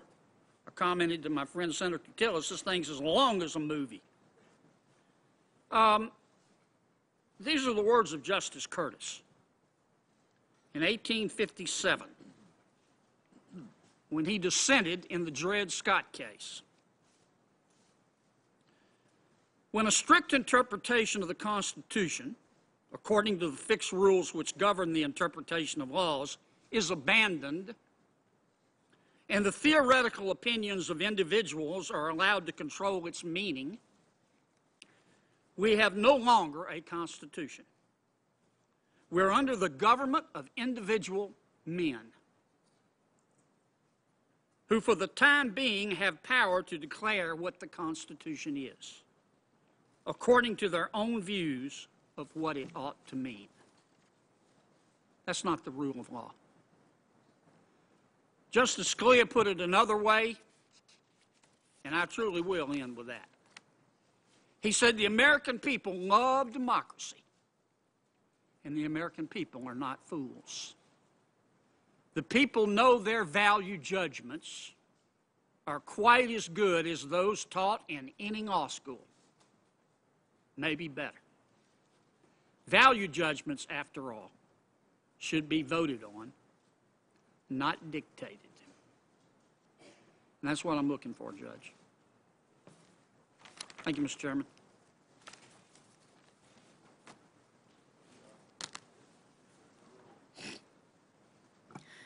Thank you, Mr. Chairman. Judge Kavanaugh and your family, welcome. Mr. Chairman, earlier on today, I pointed to an op-ed that had been written by two former White House staff secretaries, John Podesta and Todd Stern, entitled, "Staff Secretaries Aren't Traffic Cops. Stop Treating Kavanaugh Like He Was One." And I note in their op-ed what they said. I will quote part of it. That they said that when they handled the job for President Bill Clinton in much the same way that staff secretaries did for President George H.W. Bush, we wrote concise cover memos for every decision memo that went to the president. We summarized the underlying memo, identified the core decision points and options, and conveyed the views of key senior staff members from whom we had sought comment. We wrote hundreds of these memos. It is no wonder that Judge Kavanaugh has deemed his time as White House staff secretary so important to his performance as a judge. But unfortunately, as we have said many times already, we don't have any of these documents during Judge Kavanaugh's time as staff secretary. Dana Sabraw, Michael Bilson, Ketanji Brown Jackson, Colleen Kolar Cotelli, Naomi Reese Buchwald, John Bates, Derek Gahala Watson. These are the names of some of the federal judges across this country who have vindicated my faith in the rule of law over the last year and a half. These are the women and men appointed by Republican and Democratic presidents who ordered the government to reunite parents with their children ripped from their arms at the border, who rejected attempts to deny federal funds to cities refusing to be drawn into the war against immigrants, who stopped executive orders aimed at kneecapping public sector unions, who stopped the implementation of an ugly ban on transgender Americans serving in our military, who ruled that public officials cannot block citizens from their Twitter feeds, and who stopped the government from banning Muslims from entering the United States. These judges stood firm in defense of the Constitution, the American values it expresses, and the system of checks and balances it enshrines. At this moment of peril for our democracy, it is these judges and others like them who have pushed back against the efforts of a president eager to wield unlimited and unchecked power. In normal times, we will be here today to determine the fitness of a nominee to the Supreme Court of the United States, chosen for his or her legal talent and reputation for fairness. But these are not normal times. Instead, we are here to decide whether or not to rubber stamp Donald Trump's choice of a pre-selected political ideologue nominated precisely because he believes a sitting president should be shielded from civil lawsuits, criminal investigation, and prosecution, no matter the facts. Let's not forget, during his campaign, Donald Trump needed to shore up his support from the Republican base, who questioned whether he was sufficiently conservative. To help, he turned to the Federalist Society and the Heritage Foundation to build a pre-approved list of names and promised to pick from among them when selecting nominees for the Supreme Court. These groups are long-standing right-wing organizations that advocate for conservative causes and legal positions. The Heritage Foundation focuses on developing policy to, among other things, oppose climate change, repeal the Affordable Care Act, and reduce regulations for big businesses. The Federalist Society focuses on changing the American legal system to align with an ultra-conservative interpretation of the Constitution, including the overturning of Roe v. Wade. When given the opportunity to nominate a new Supreme Court justice, Donald Trump did exactly as he promised. He did not select someone who demonstrates independence and fidelity to the rule of law. Instead, Donald Trump selected a pre-approved name in order to guarantee a fifth vote for his dangerous anti-worker, anti-consumer, anti-women, pro-corporate, and anti-environmental agenda. And Donald Trump selected Brett Kavanaugh from this list for an even more specific reason. The president is trying as hard as he can to protect himself from the independent, impartial, and a dogged investigation of his abuse of power before the walls close in on him entirely.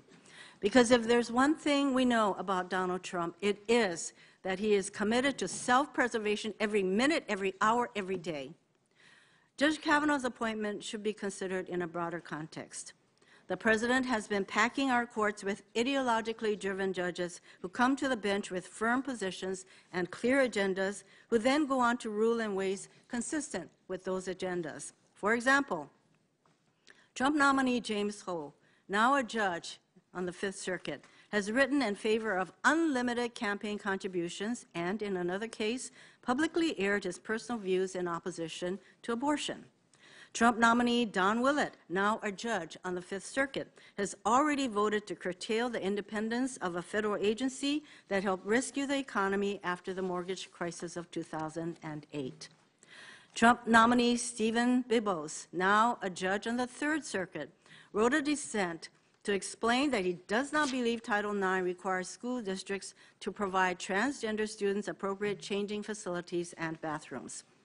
Trump nominee Amy Coney Barrett, now a judge on the Seventh Circuit, ruled to keep out of court employees trying to challenge an arbitration proceeding and cast the deciding vote to allow a business to continue to segregate its workforce. And Trump nominee John K. Bush, now a judge on the Sixth Circuit, ruled to keep out of court a woman accusing her employer of age discrimination, despite a dissenting judge's view that there was sufficient evidence to go forward. When these Trump-nominated judges came before this Judiciary Committee as nominees, my Democratic colleagues and I tried to find out how they would go about deciding tough cases, what they would base their decisions on when the law did not give a clear enough direction, as is often the case. And time and again, we were told, don't worry about my personal background or my history as a partisan political advocate. Don't worry about what I've done, written, or said until now. When I get on the bench, I'll just follow the law. But clearly, they have not. Why should we expect this Supreme Court nominee, you, to be any different?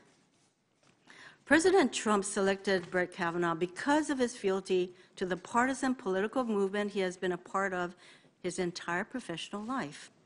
From his clerkship with Judge Alex Kozinski, to his apprenticeship with Ken Starr, to his work on George W. Bush's legal team during the Florida recount and in the White House, Judge Kavanaugh has been knee-deep in partisan politics. The first reward for that service was his nomination to the D.C. Circuit. It was a tough fight, but Republican-aligned special interests fought for more than 3 years to get him confirmed. And for the past 12 years as a judge, he has ruled, whether in dissent or majority, in ways in line with their political and ideological agenda.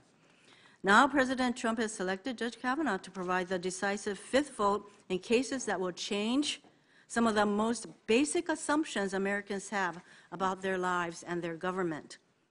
There are more than 730 federal judges working on thousands of cases across the country every day, and most of these cases end in trial courts. Some of them are appealed and heard in appellate courts.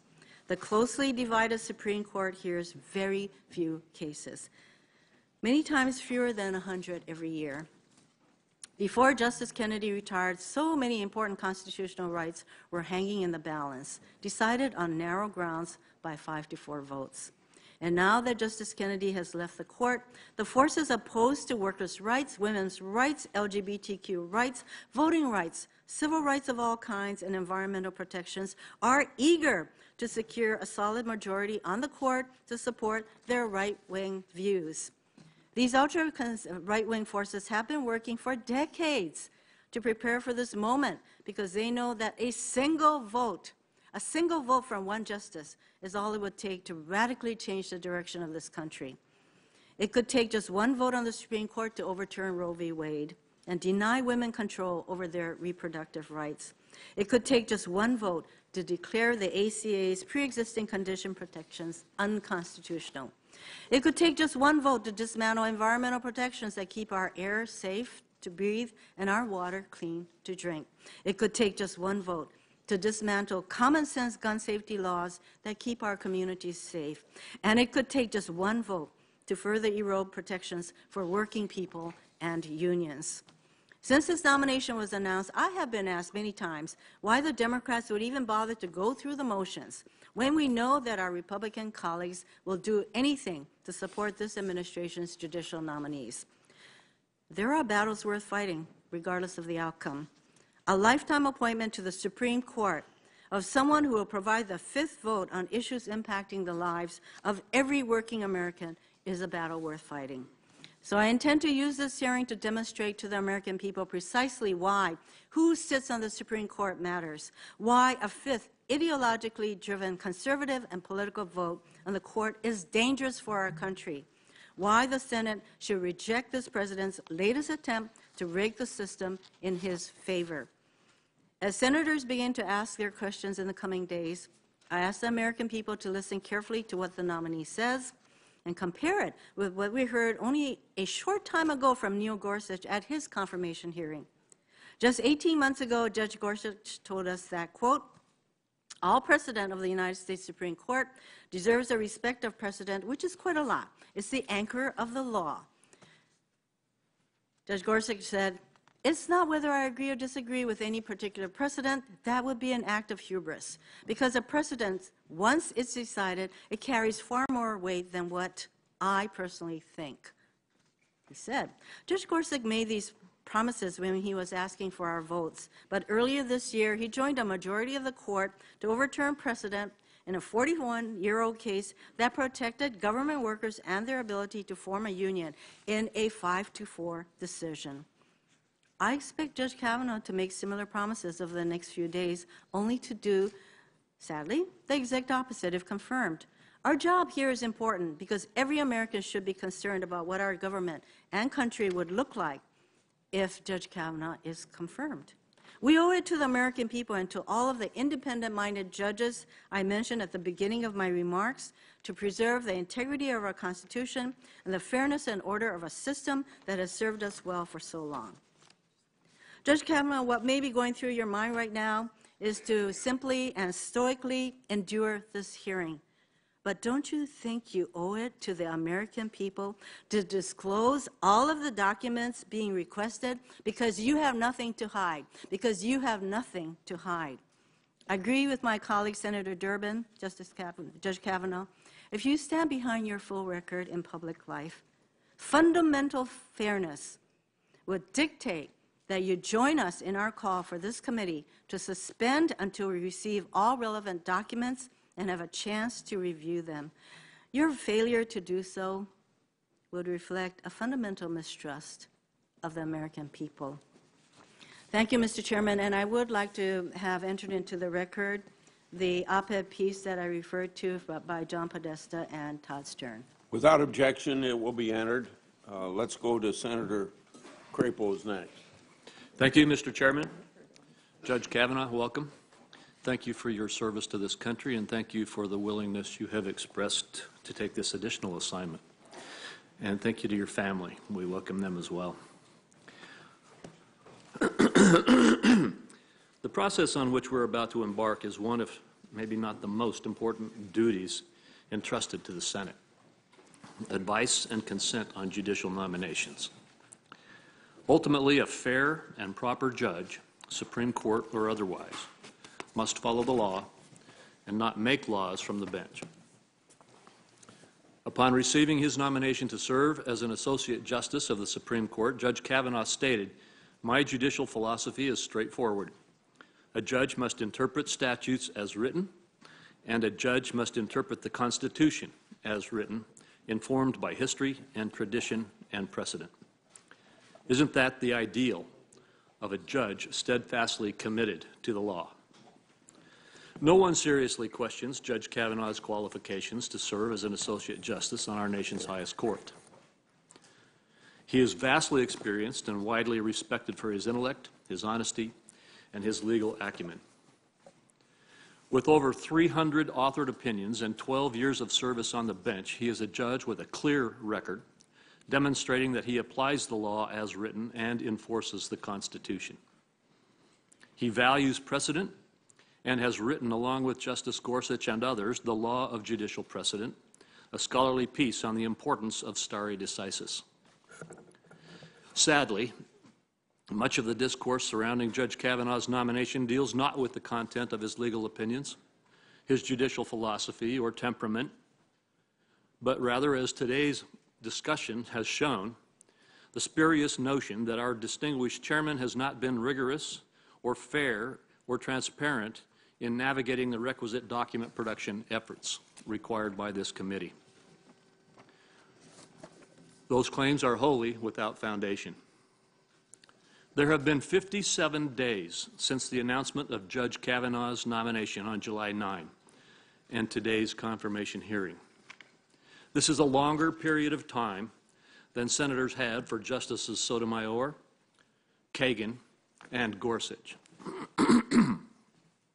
Justice Kavanaugh also submitted over 17,000 pages with his bipartisan Judiciary Committee questionnaire, the most extensive questionnaire ever returned by a nominee to the Supreme Court. The committee also received more than 440,000 pages of documents related to his service in the executive branch. This, too, is more than any Supreme Court nominee to date. As has been said earlier, in fact, it's more than the last 5 nominees combined. I applaud Chairman Grassley and his dedicated staff for their tireless work in reviewing these documents and making the vast majority publicly available as quickly as possible.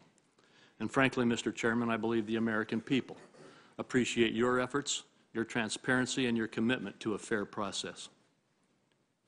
Now, I want to make one side note.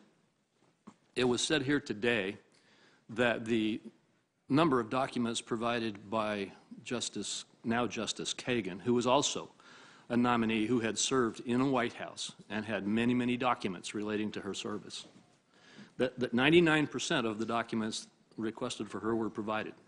One problem with that fact, and that is that when Justice Kagan was before us, she had been the Solicitor General. There were probably more pages relevant to her service there than to your service. We don't know the number because the Republicans agreed, after a strong disagreement with the Democrats, that we wouldn't request those documents because the White House claimed they were sensitive. The Democrats have not made that agreement with the Republicans this time. But it's notable, I think it's incredibly important to note, that this argument that is going on today about the balance of document production is simply a trumped-up argument. These facts aside, many of my colleagues continue to criticize this process. Their motives are clear. Use any means available to attempt to delay the confirmation process of a well-qualified jurist fit for the job indefinitely. I strongly agree with the comments of many of my colleagues here today. Senator Cruz pointed out what was really at stake. Senator Sass pointed out why it is that Congress needs to be the part of our federal government that makes the law, not the judiciary. Senator Kennedy has followed up on that thought, as have many of my other colleagues here today. I think one point that Senator Cruz made deserves repeating. Much of what we are hearing today, and we'll hear for the remainder of this process, is ultimately an effort to relitigate the last presidential election. In fact, we have just heard Judge Kavanaugh attacked and stated to be unqualified because he is a Trump nominee. Other Trump nominees have also been attacked here today. The attack is on President Trump, not on their nominees, because of an unwillingness to accept the outcome of the last presidential election. Judge Kavanaugh, as the nominee, has been widely recognized for his judicial temperament and his detailed legal writings in defense of the Constitution. His opinions are widely cited by his fellow appellate judges and even the Supreme Court. And although his integrity was just challenged, stating that no matter what he says to this committee, he will vote the other way once put into office, put into the Supreme Court. The fact is that his record, as the chairman has already outlined, disproves that. He serves on the D.C. Circuit Court of Appeals, a court on which more of the judges who serve have been appointed by Democrat presidents than Republican presidents. Yet he has voted 97% of the time with his colleagues in the majority on that court, showing that he will follow the law and that he does so with the majority support of broad and, I was going to say bipartisan, but nonpartisan judges who are appointed by Republican and Democrat presidents and who consider some of the most important cases in America today. That is the judge we have before us. He's a judge's judge. Many critics argue that Justice Kavanaugh would play an instrumental role in reversing a number of Supreme Court precedents. However, I wonder how one can draw that conclusion given his record of exhaustive and weighty consideration of important legal questions on a court such as the D.C. Circuit. I recognize that it is politics driving these attacks, and so do the American people. They know what's at stake here. Moreover, in his legal opinions, Judge Kavanaugh has consistently demonstrated a willingness to rein in both Congress and the executive branch when they overstep their respective constitutional grounds. Judge Kavanaugh understands and is focused on the principle that a judge is a servant of the law, not the maker of it. We should take him at his own words. The judge's job is to interpret the law, not to make the law or policy. So read the words of the statute as written. Read the text of the Constitution as written, mindful of history and tradition. Don't make up new constitutional rights that are not in the text of the Constitution. Don't shy away from enforcing constitutional rights that are in the text of the Constitution. Those are Judge Kavanaugh's words. That is the man who sits before us, nominated to be a justice on the highest court of our land. Judge Kavanaugh has the backing of his former law clerks and law students, his colleagues on the bench appointed by both Republican and Democrat presidents, and many members of his local community in which he remains so closely involved. He is a man of honor, integrity, and well respected in the legal community. There is no dispute he is qualified to serve on our nation's highest court. Mr. Chairman, I look forward to hearing from the nominee himself when we all get done with our statements. The next few days will prove insightful as we discuss with Judge Kavanaugh for the public to hear, in his own words, the proper role of a judge in our constitutional system. I look forward to this hearing. And again, Judge Kavanaugh, thank you for being willing to be here. Thank you, Mr. Chairman. Thank you. Senator Booker. Thank you, Mr. Chairman. Welcome, Judge Kavanaugh. And I want to say welcome to your family sincerely as well. We're all Americans and taking part in what is truly a historic moment.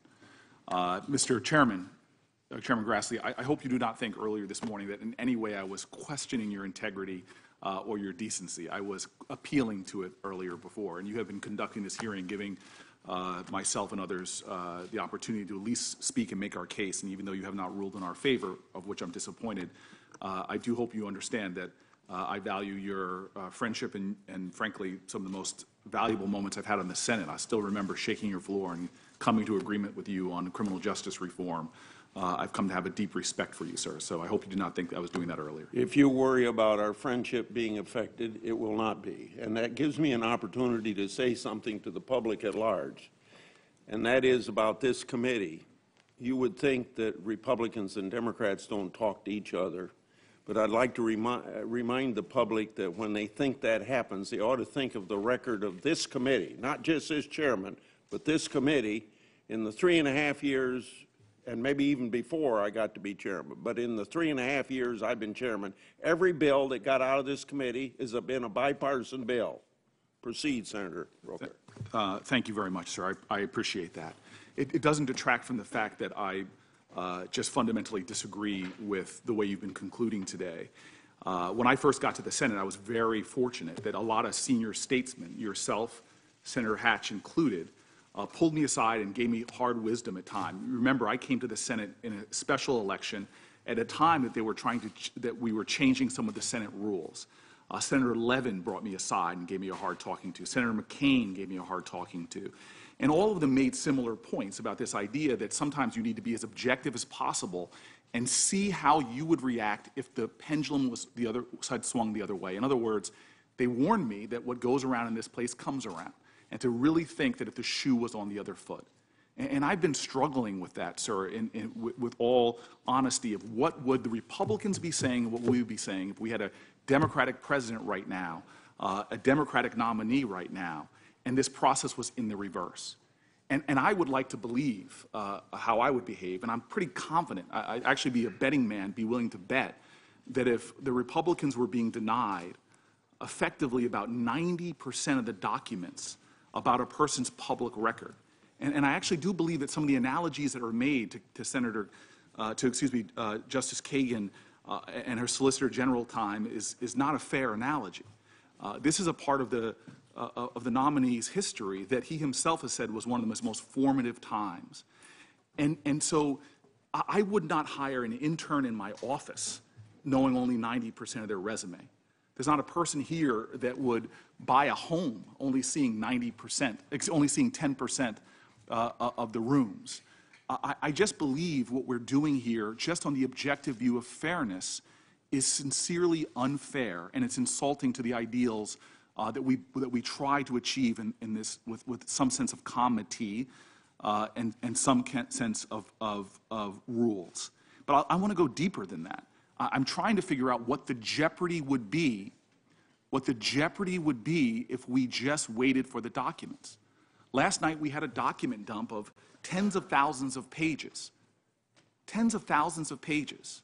Has been said already, there's no judge that would allow a court proceeding to go on, no judge that would move forward if one of the parties had just got documents as of 5 o'clock last night or potentially as of 11 o'clock. What I don't understand is what's the jeopardy of just waiting, not just for us to digest these documents, but other documents. The reality is that Senator Grassley, you yourself have asked for a specific, more finite set, more limited set of documents that you haven't even gotten. And so whether it's not seeing 90% of the resume of the gentleman before us, or 50% or 40%, that should come within time. And there's no jeopardy when we have a lifetime appointment. He will be there, should he be confirmed, for decades and decades and decades. Waiting another week or 5 days or 2 weeks for those documents that you yourself has requested, which is a more limited subset, for even those documents to come through. I don't understand what the rush is, especially given all that is at stake. And so those are the reasons why I say to you with sincere respect that this is an absurd process. It just seems unfair to me, and it could easily be solved by us putting a pause here on this process, waiting for the documents, evaluating the documents, and it'll be a much more robust set of hearings on this nominee. As I said, I would not hire an intern if I only seen 10% of their resume. And here to have a fuller body of the work of this gentleman before us, who, as one of my colleagues called, popping up in some of the most interesting times in the last decade or two on some of the most important issues. Already the limited amount, what we call 7% of the documents that I've seen, unfortunately, those are things that are being held committee confidential, which I don't even know if I could use in my questioning here. I think the penalty, sir, is being ousted from the Senate. But even the little limited amount of documents have potentially made my questioning far more rich, far more substantive, to get to the heart of the issues of of the individual nominee. And again, sir, I try to summon the spirit of some of the elder statespeople I had the privilege of serving with, from Rockefeller to Levin to McCain, to summon that spirit to be as objective as possible. I do not think it is unreasonable for us to wait for a week or two to get the full body of those documents. It will cause no harm or damage except to have more of a full telling of what is at stake here. The stakes are too high in what this nominee represents for us to rush through this process without a full sharing of the documents. And with that, I'll continue, sir, with my opening statement. I have said before already that I'll take this opportunity to probably say that you said I didn't get all the documents I requested. You probably heard the first sentence of something I said after our break, and that was that I first started talking about expecting 1 million documents. And we end up, I think, with 488,000. But then I went on to explain that the process with all the software and everything else that can speed things up, duplicates were eliminated, and et cetera, et cetera. And so we've gotten all the documents I requested, just to correct you. Sir, and to my understanding... Go ahead with your opening statement. No, sir, but I just want to make a point to that, if you don't mind. You requested a limited set of documents of his time in the White House counsel's office. We have not received all the documents from his time. They're still being vetted slowly through a system of not a representative from the committee, but the Bill Burke individual is still reading through those documents as we speak. I imagine some of them will be dumped on us as this process is going on, and I predict with quite confidence that some of those documents might still be trickling out in the days before the actual full Senate vote. Please, sir. You're talking about committee confidential, and you have access to them right now. There hasn't been a determination that like 80% of all the documents are on the website so the public can see them. But in regard to some, they were forwarded to us without a second review. That second review gives an opportunity to then get them out to the public if there's no reason that they are excluded under the law, and you can read those committee confidential documents right now. Well, sir, we sent a letter days ago asking for that. I will resend it with you in these next 24 hours before our hearing tomorrow. We responded to your letter. Again, sir, you did not respond to our letter by allowing committee confidential documents. Please go to your opening statement. Thank you very much, sir. And look, I was, former Senator, now former Vice President Biden talked about not questioning your colleagues' motives. And some of the colleagues across the aisle have called the efforts by some of us sincerely to get access to these documents a sham, a charade. I can go through a lot of the words that were used calling into question the motivations that I have for doing what I believe, sir, is perhaps the most grave and important duty that I have as a senator. To advise and consent. And yes, as Senator Cornyn pointed out, I have announced my decision already, but my duty to the people of the state of New Jersey and others is to fully vet an individual. That's why I think the documents are important, that his full record is made clear and that we have a chance to ask questions about it. I also have said that I oppose this nomination happening right now because of the moment we are in American history, which is very unprecedented. I remind you that we have had bipartisan statements by senators working in tangent about the attack on the United States of America, which was an attack going to the core of what our democracy is about, the voting processes. A special counsel was put into place, and that has led to dozens of people being indicted, people all around the President of the United States. It has led to dozens and dozens of charges, and that investigation is ongoing. We have seen the President of the United States credibly accused by his own personal lawyer as being an unindicted co-conspirator. In all of this, we have one judge being chosen who was not on the original list. He wasn't on the outsourced Federalist Society's original list. He wasn't on the second version of that list. He got onto that list after this special investigation got going. In other words, after the president was in jeopardy. He was added to the list, and then the president pulled the one person from all of that list that it was added late that would give him, in a sense, the ability to pick a judge that has already spoken vastly about a president's ability to be prosecuted, about a president's ability to dismiss or end an investigation. And so that's the second reason why I've asked for us to put a pause on this process. Fundamental to this nation's very beliefs. Judge Learned Hand said this. As powerful and profound as the documents of this country are, our founding documents, they're not worth much if the people themselves lose faith in them.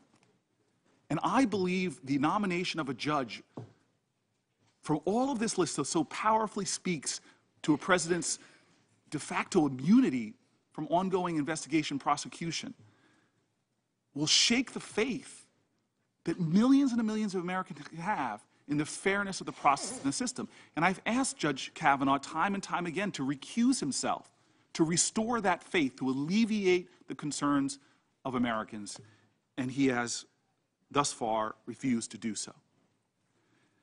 Now, I am upset about the process. And this is not manufactured outrage. This is sincere concern for a process that seems wrong and just not objective and fair. I am concerned about, as my colleagues are on both sides of the aisle, a Russian attack on our nation. But there's a lot more going on here that makes this nomination of great concern. And it's, frankly, some of the things I've heard from both sides of the aisle tonight is when we travel this country and what we are hearing from individuals and how that relates to a position on the Supreme Court. Right now, millions of American families are watching this in sincere concern and fear. I've heard them. I've gotten the calls. I've traveled this country. I've talked to Republicans and Democrats. They are fearful about where the Supreme Court is going and what it will do when it has the power to shape law, shape the lives and liberties for individuals for decades to come. I've talked to workers all over my state, all over this nation, workers that now work in a country where wages are at a 60-year low as a portion of our GDP, whose labor protections, workers whose labor protections are being diluted and whose unions are under attack. So many of those individuals are asking whether the Supreme Court of their lifetimes will be an institution that elevates the dignity of American workers, or one that allows powerful corporate interests to continue to weaken labor protections that didn't just happen, labor protections that were fought for, that people struggle for, that some, if you know the labor movement, actually died for. Are these labor rights going to become aggravated? Are they going to become limited? Further increasing the vast disparities of wealth and power in our country. We know this. We've talked to them, both sides of the aisle. We've talked to cancer survivors, Americans with disabilities, survivors of domestic abuse, parents with beautiful children that happen to have disabilities, who because of the Affordable Care Act can no longer be denied coverage because of, quote, a pre-existing condition. There's a Texas case where that's being challenged right now. That's moving up. It could likely go before the Supreme Court. Well, knowing your record, it is right that these Americans, so many of them with pre-existing conditions, are asking whether the Supreme Court will be an institution that affirms and protects the rights of people with access to health care. Many people who rightfully believe, when they read our founding documents that talk about life, liberty, and the pursuit of happiness, that health care, they believe, is fundamental.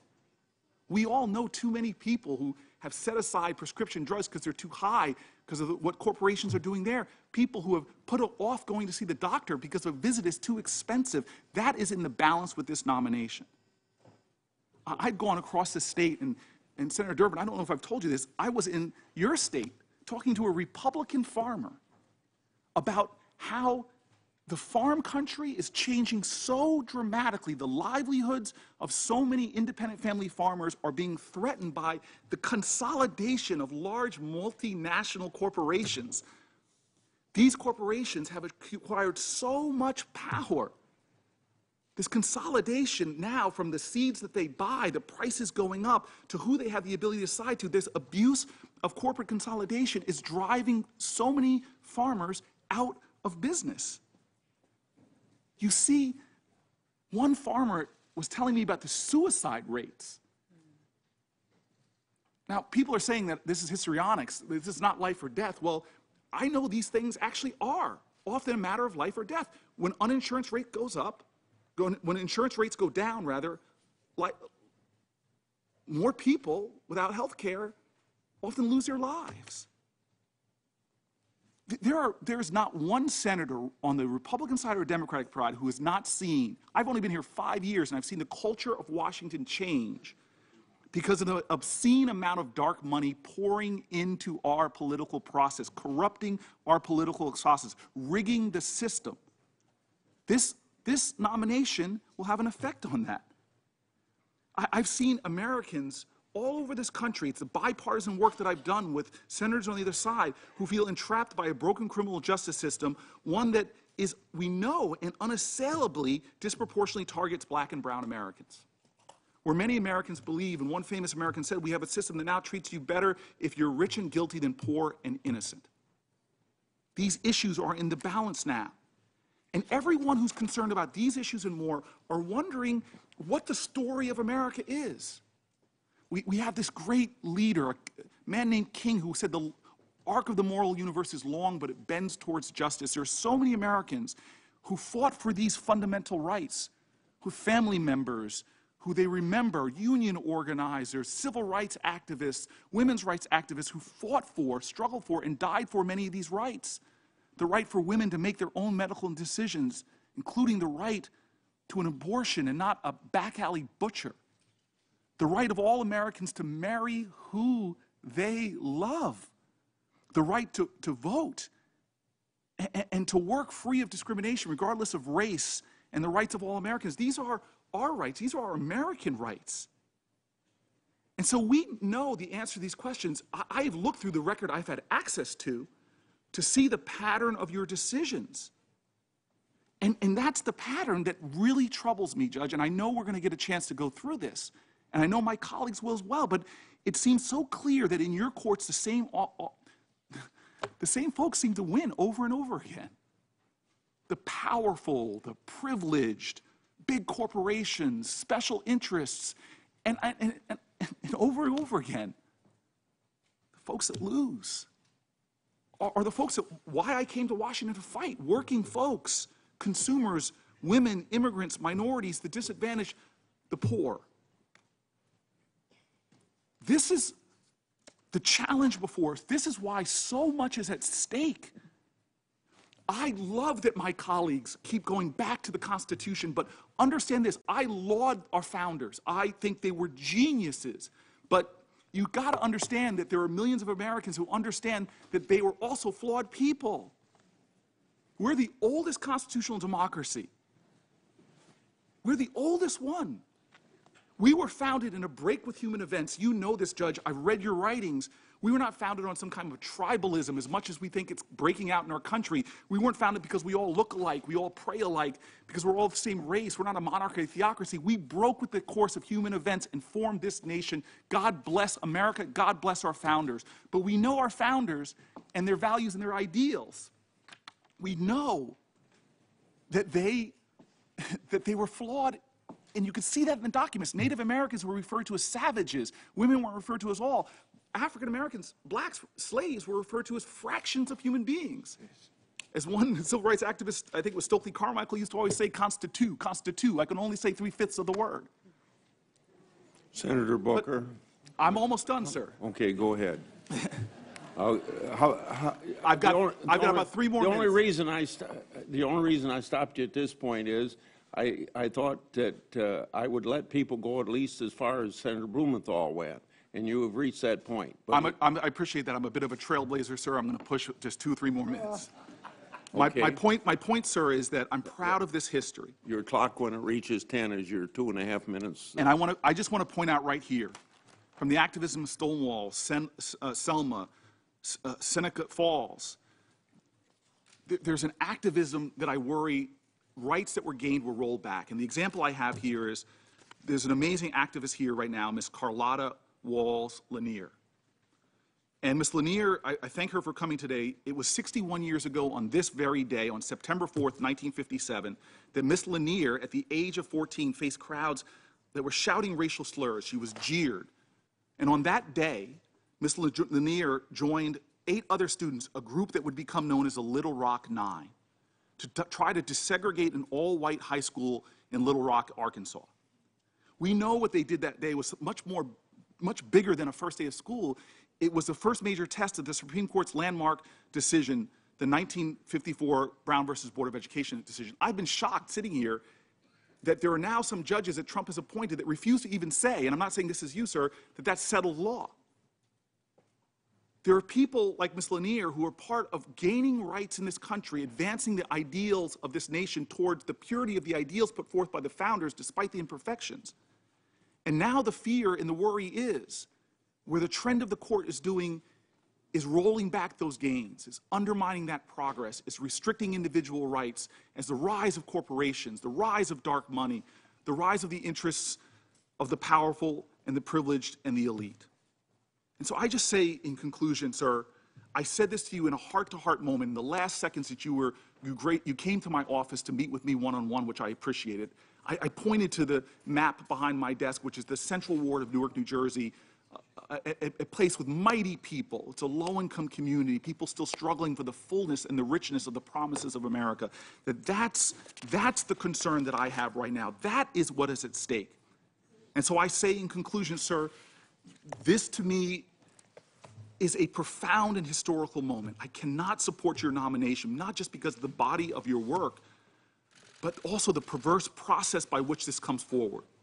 We should not vote now. We should wait.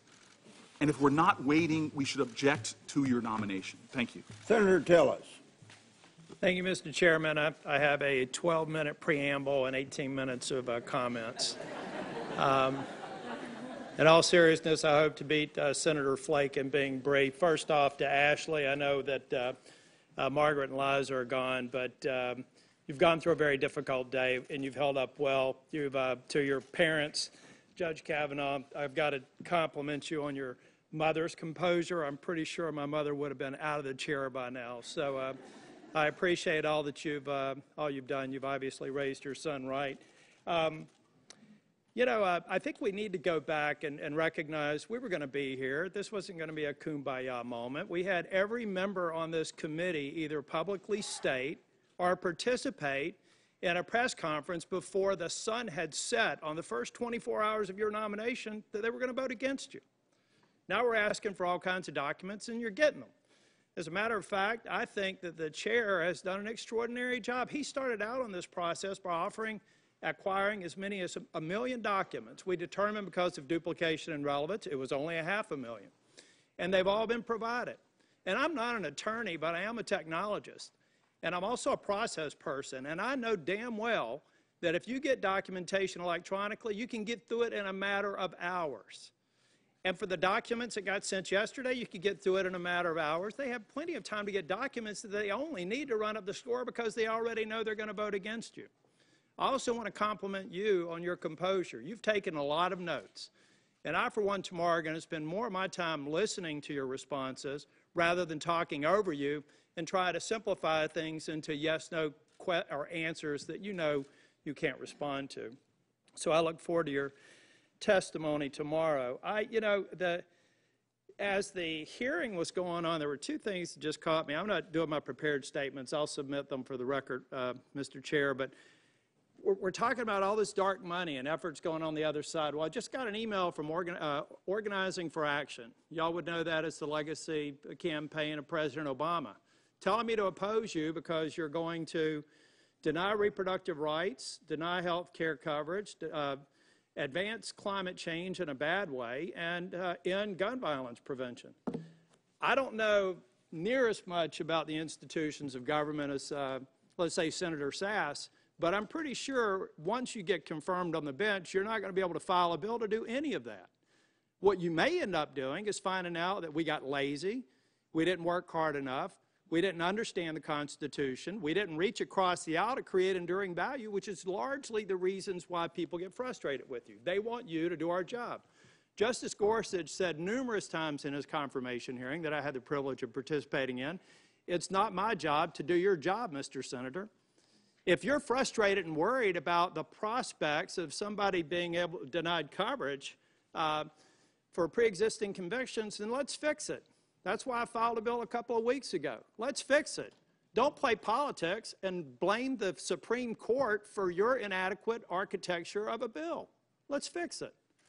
If you're worried about the balls and strikes that Judge Kavanaugh has called on the bench around regulatory issues, it seems to me you've called balls and strikes on both sides of the Administrative Procedures Act. And there seem to be flaws in there that need to be fixed. For the attorneys in the room who are studied on the law, rather than trying to get Judge Kavanaugh to commit one way or the other on these policy initiatives that President Obama and others around this table are interested in, get him to explain to you the legal theory behind his position that may have in fact produced an outcome that he didn't particularly like, but because he did it based on his interpretation of the Constitution and the laws. Don't expect him to be a politician. And as for motivations, you know, I have to say that it's been said by at least one person on this committee that on the one hand, we shouldn't question other people's motivations. On the other hand, I find it personally insulting to think that because I think we have before us an eminently qualified judge, someone who's going to call balls and strikes, to suggest that because I'm inclined to support him, that I'm complicit in evil, really makes me wonder the sincerity about questioning other people's motives. So, Judge Kavanaugh, I am glad that you're before us. I believe that you have 300 opinions that people should look at and read and try and spar with you on the basis of your legal knowledge, your constitutional understanding and the statutory constructs. It would be great, and I hope that people have actually taken time to look at the single most important factor in your resume. It's not maybe where you went to school, I guess that's good. It's not maybe where you practice law, but it's the 307 different opinions you can read and the dissents you can read. Spar on the basis of your legal knowledge, those of you who want to prove to be the smartest lawyer in the room, and see if you can actually prove a better theory that may actually give Judge Kavanaugh pause. But that's not what this hearing's been about. And I'm so glad that I'm one of the last people to do an opening statement, because what I hope I hear tomorrow, and by the way, just from a process standpoint, we're going to have 30-minute rounds, which in Senate time is about an hour and a half per member, tomorrow, and then we're going to have 20-minute rounds the following day. Everybody take time to actually talk about legal theory. Stop the theater and start talking about what's really meaningful here. And I think if we do that, I have every confidence, Judge Kavanaugh, you're going to be Justice Kavanaugh, and I'm proud to actually see you compose yourself the way you have today. I'll be asking you several questions on some judgments that, frankly, I didn't like, but I know you probably made the right decision. And I believe that when you get confirmed to the bench, you're actually going to take some other opinions that I don't like, because it's what I wished you could do for me because we failed to get it done here. But it will be done for the right reasons. And I think if people objectively look at your record, they're going to be hard-pressed to take all this theater we've heard today and boil it down into something that makes you look like you're an activist judge just waiting to be one of the members of that 9-member legislative branch down the street. I think you're one of the single great opportunities that we have to make the Supreme Court make us do our job and to rein in the dangerously high amount of authority that our administrative branch has. And that's all I want you to do. And I look forward to asking you questions tomorrow. I yield back the rest of my time.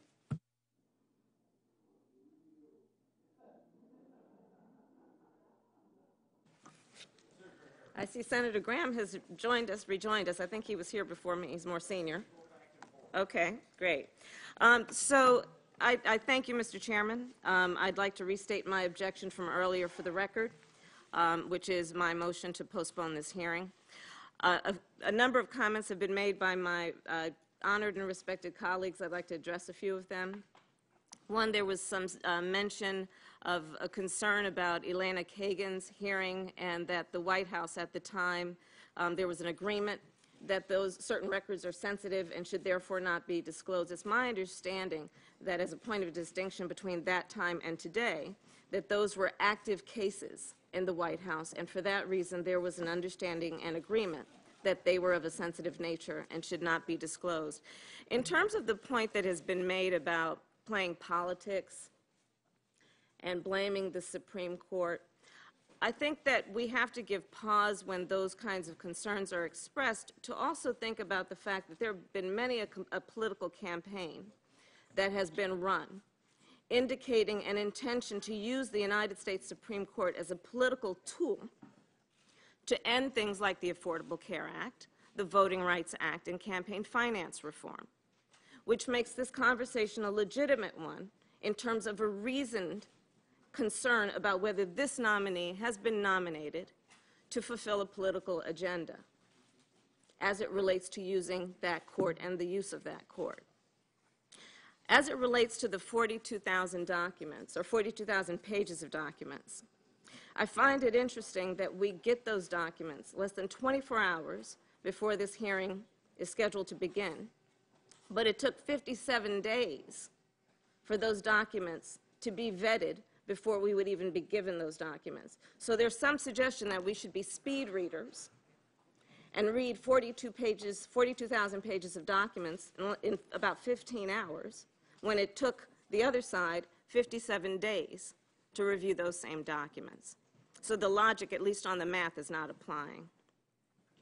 Now, the chairman has requested 10% of the nominee's documents. That's 10% of 100% of his full record. The nominee's personal lawyer has only given us 7% of his documents, 7 out of 100% of the full record. Republicans have only given 4% of these records or made them public. That's 4% of 100% of a full record. 96% of his record is missing. 96% of his record is missing. It is reasonable that we should want to review his entire record, and then we can debate among us the relevance of what is in his record to his nomination. But it should not be the ability of the leadership of this committee to unilaterally make decisions about what we will and will not see in terms of its admissibility, instead of arguing about the weight of whatever is made admissible. The late Senator Kennedy of Massachusetts called these hearings a Supreme Court nominee's, quote, job interview with the American people. And by that standard, the nominee before us is coming into his job interview with more than 90% of his background hidden. I would think that anyone who wanted to sit on the nation's highest court would be proud of their record and would want the American people to see it. I would think that anyone privileged to be nominated to the Supreme Court of the United States would want to be confirmed in a process that is not under a cloud, that respects due process. I would think that anyone nominated to the Supreme Court of the United States would want to have a hearing that is characterized by transparency and fairness and integrity, and not shrouded by uncertainty and suspicion and concealment and doubt. We should not be moving forward with this hearing. The American people deserve better than this. So, Judge Kavanaugh, as most of us know, and I will mention to you, and you have young children, and I know they're very proud of you, and I know you are a great parent, and I applaud all that you have done in the community. And so, as you know, as we all know, this is a week when most students in our country go back to school. And it occurs to me that many years ago, right around this time, I was starting kindergarten. And I was in a school bus, on my way to Thousand Oaks Elementary School as part of the second class of students as busing desegregated Berkeley, California public schools. This was decades after the Supreme Court ruled Brown v. Board of Education that separate was inherently unequal. And as I've said many times, had Chief Justice Earl Warren not been on the Supreme Court of the United States, he could not have led a unanimous decision, and the outcome then of that case may have been very different. Had that decision not come down the way it did, I may not have had the opportunities that allowed me to become a lawyer or a prosecutor. I likely would not have been elected District Attorney of San Francisco or the Attorney General of California. And I most certainly would not be sitting here as a member of the United States Senate. So for me, a Supreme Court seat is not only about academic issues of legal precedent or judicial philosophy. It is personal. When we talk about our nation's highest court and the men and women who sit on it, We're talking about the impact that one individual on that court can have. Impact on people you'll never meet and whose names you will never know. Whether a person can exercise their constitutional right to cast a ballot, that may be decided if Judge Kavanaugh sits on that court. Whether a woman with breast cancer can afford health care or is forced off life-saving treatment. Whether a gay or transgender worker is treated with dignity or may be treated as a second-class citizen. Whether a young woman who got pregnant at 15 is forced to give birth or in desperation go to a back alley for an abortion. Whether a president of the United States can be held accountable or whether he'll be above the law. All of this may come down to Judge Kavanaugh's vote. And that's what's at stake in this nomination. And the stakes are even higher because of the moment we're in, and many of us have discussed this. These are unprecedented times. As others have already observed, less than 2 weeks ago, the president's personal lawyer and campaign chairman were each found guilty or pleaded guilty to 8 felonies. The president's personal lawyer, under oath, declared that the president directed him to commit a federal crime.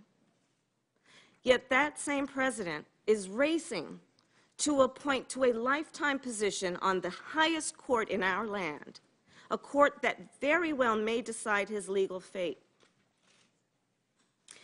And yes, that's essentially what confirming Judge Kavanaugh could mean. So it is important, more important, I'd say, than ever, that the American people have transparency and accountability with this nomination.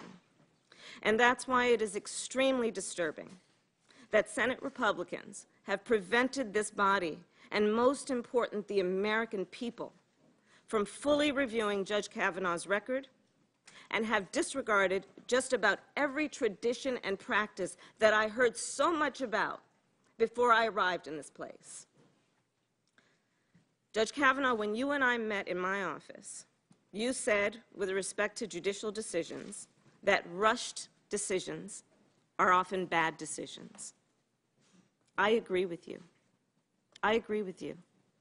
And when we are talking about who will sit on the Supreme Court of the United States, I believe your point couldn't be more important. Mr. Chairman, when Judge Kavanaugh was nominated in July, he expressed his belief that a judge must be independent, must interpret the law, and not make law. But in reviewing this nominee's background, I am deeply concerned that what guides him is not independence or impartiality. It's not even ideology.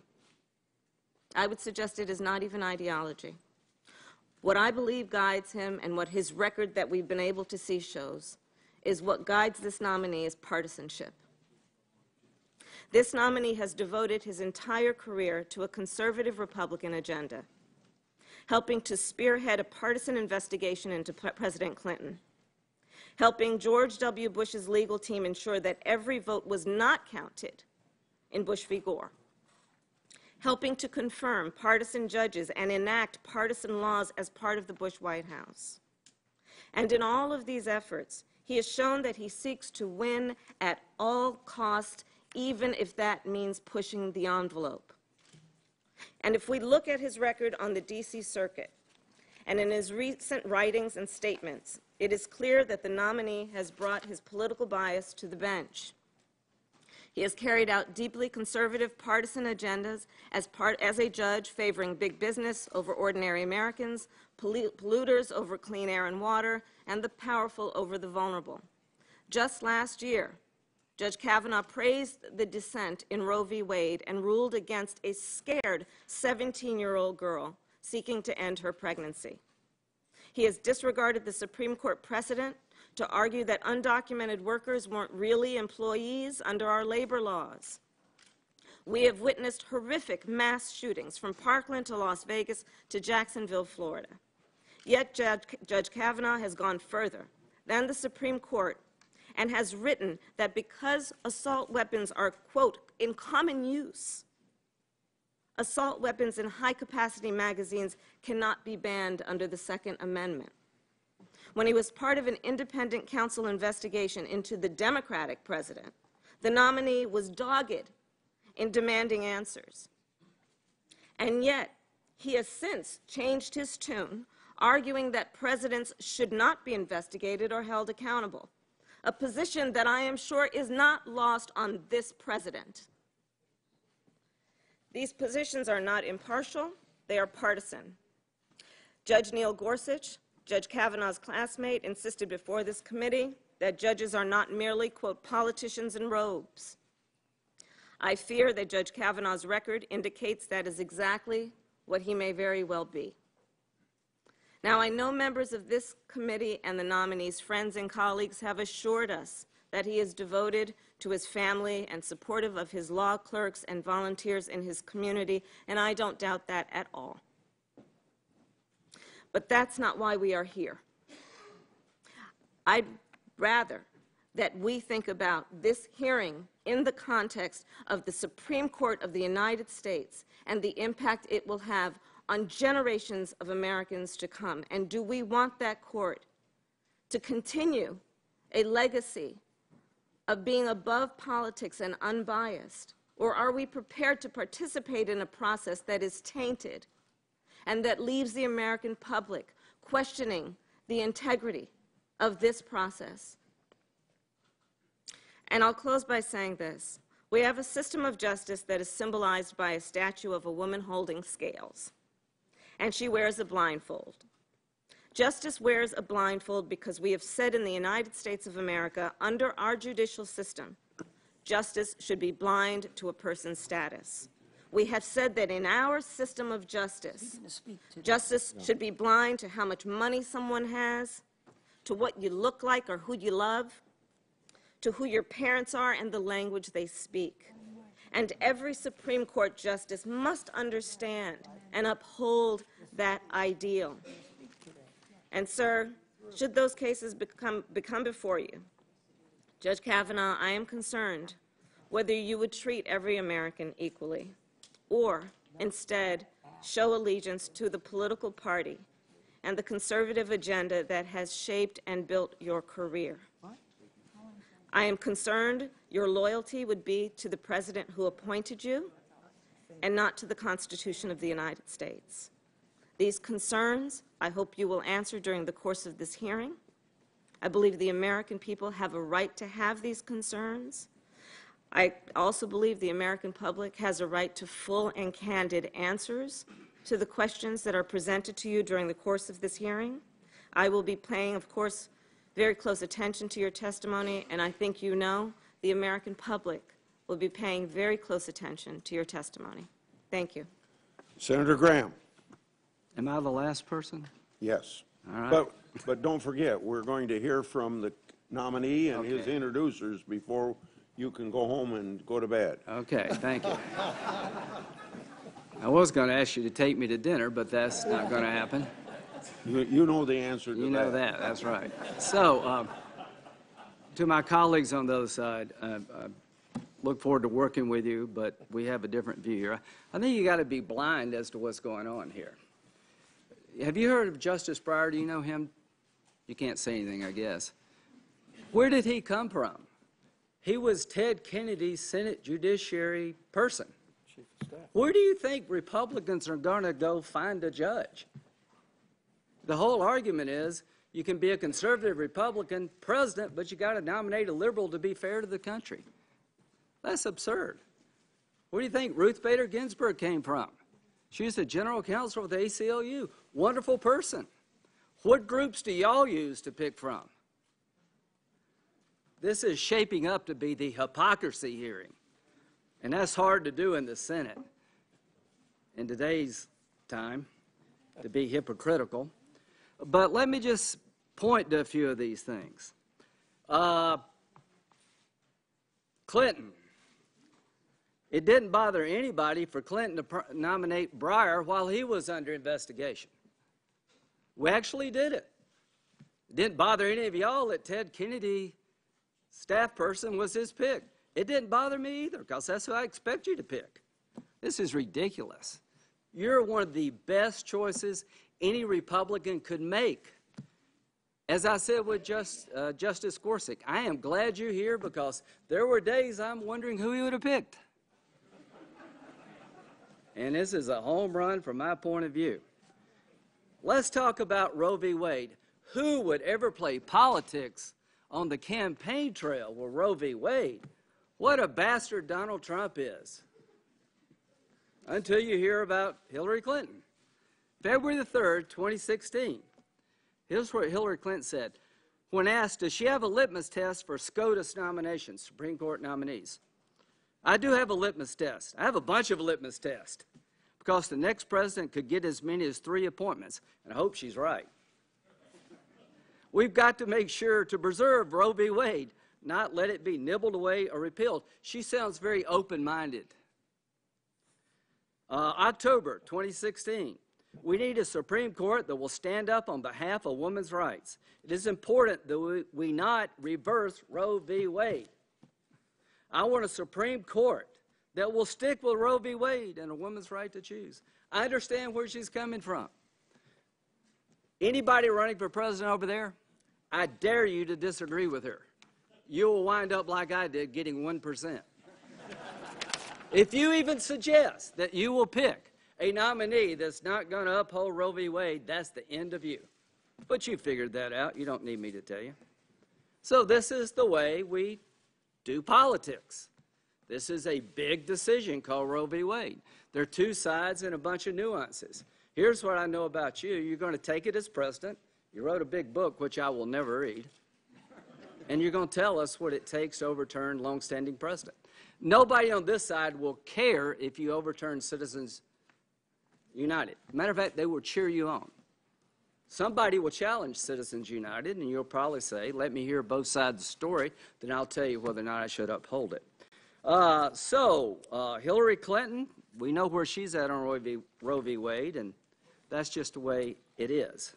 Now, what other things? Executive power. This idea that Trump picked you to save him. Amazing concept.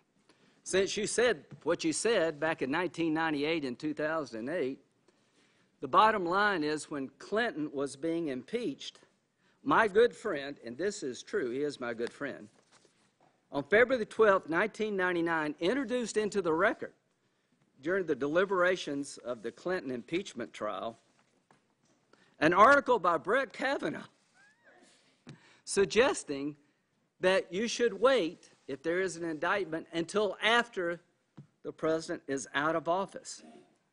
The same concept we're talking about here today, when the shoe was on the other foot, here's what Joe said about your thinking. The president is not simply another individual. He is unique. He is the embodiment of the federal government and the head of a political party. If he is to be removed, the entire government likely would suffer, and the military or economic consequences to the nation could be severe. These repercussions, if they are to occur, should not result from the judgment of a single prosecutor, whether it be the Attorney General or Special Counsel, and a single jury. Prosecution or non-prosecution of president is, in short, inevitable, unavoidably, a political act.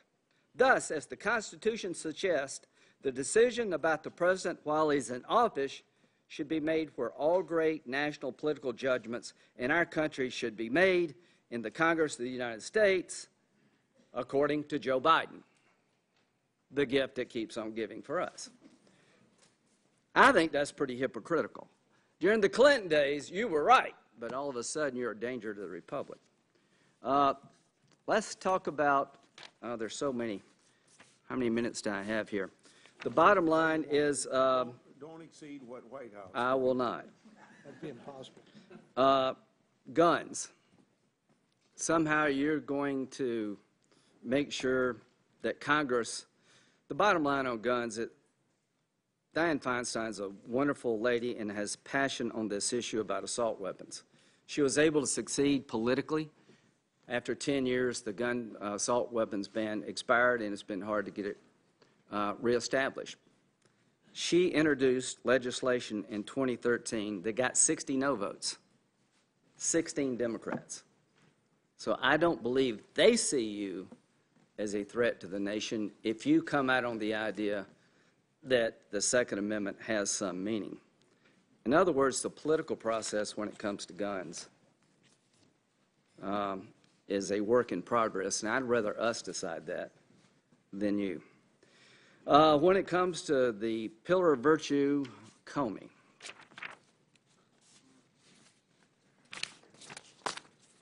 Harry Reid, that he's been a supporter of Comey and led the fight to get him confirmed, as he believed Comey was a principled public servant. With the deepest regret, I now see that I was wrong. Mr. Nadler from New York. The president can fire him for cause and ought to. He violated all the guidelines and put his thumb on the scale of an election. Mr. Cohen from Tennessee, a Democrat, called on Comey to resign his position effective immediately. I'm sure upon reflection of this action, he will submit his letter of resignation for the nation's good. To my Democratic friends, you are all for getting rid of this guy. Now all of a sudden the country is turning upside down because Trump did. There's a process to find out what happened in the 2016 election. It's called Mr. Mueller. And I will do everything I can to make sure he finishes his job without political interference. And I'm here to tell anybody in the country who listens that this is so hypocritical of my friends on the other side. When it was their president, Kavanaugh was right. When you're talking about Roe v. Wade, it's okay to promise the nation it will never be overturned. It's okay to pick a Democratic staff member of this committee, but it's not okay to pick somebody who's been a lifelong Republican. People see through this. You had a chance and you lost. If you want to pick judges from your way of thinking, then you better win an election. I voted for two of your choices, Sotomayor and Kagan. Got a lot of crap. I would suggest you think long and hard if you got a political ambition of voting for this guy, because it will not play well on your side. And why did I do it? I thought they were qualified by any reasonable measure given the history of the Senate. But we have turned the history of the Senate upside down. I found that they were different than I would have picked Sotomayor and Kagan, but by any reasonable measure, they were qualified. You've been on the court for 12 years. You've had 307 decisions. You've been approved before. So I hope people in the country understand this game. It's a game that I am sad to be part of. It's gotten really bad. The antidote to our problems in this country when it comes to judges and politics is not to deny you a place on the Supreme Court. This is exactly where you need to be. This is exactly the time you need to be there. And I am telling President Trump, you do some things that drive me crazy. You do some great things. You have never done anything better, in my view, than to pick Gorsuch and Kavanaugh, because you had an opportunity to put well-qualified conservatives on the court, men steeped in the rule of law, who will apply analysis, not politics, to their decision-making, and you knocked it out of the park. Into my friends on the other side, you can't lose the election and pick judges. If you want to pick judges, you better win. Let me tell you what, let me tell everybody what the rest of the day holds for us. Judge Kavanaugh, you can take a break now that we had originally scheduled for 15 minutes, and it may take 15 minutes, but we got to put a different table in here for the people that are going to introduce you. So if your staff will watch and we get done in less than 15 minutes, I'd like to start just as soon as the table is set. So we'll take a 15-minute break now, and then we have the introducers, and then we will give the oath to the nominee, and then we will hear the statement from the nominee, and then we will adjourn until 9:30 tomorrow morning. And tomorrow morning, my approach is going to be the same for the 30 minutes as it would be for the 5 minutes that we normally have in just an otherwise normal hearing. And that is that if you got 1 second left, you can ask a question, but don't take all day to ask a question, and I hope you can give a short answer if their time is up. But then we'll move on to the next person. So I want tomorrow not to happen. Maybe I better speak to myself. I'm not going to let happen tomorrow what I shouldn't have let happen today, because I've been instructing people that run committees, either you run the committee or it runs you. And you guys have been very successful today in running the committee. I don't want it to happen tomorrow. Take your time, sir. Or I mean, until we get the table set. Recess.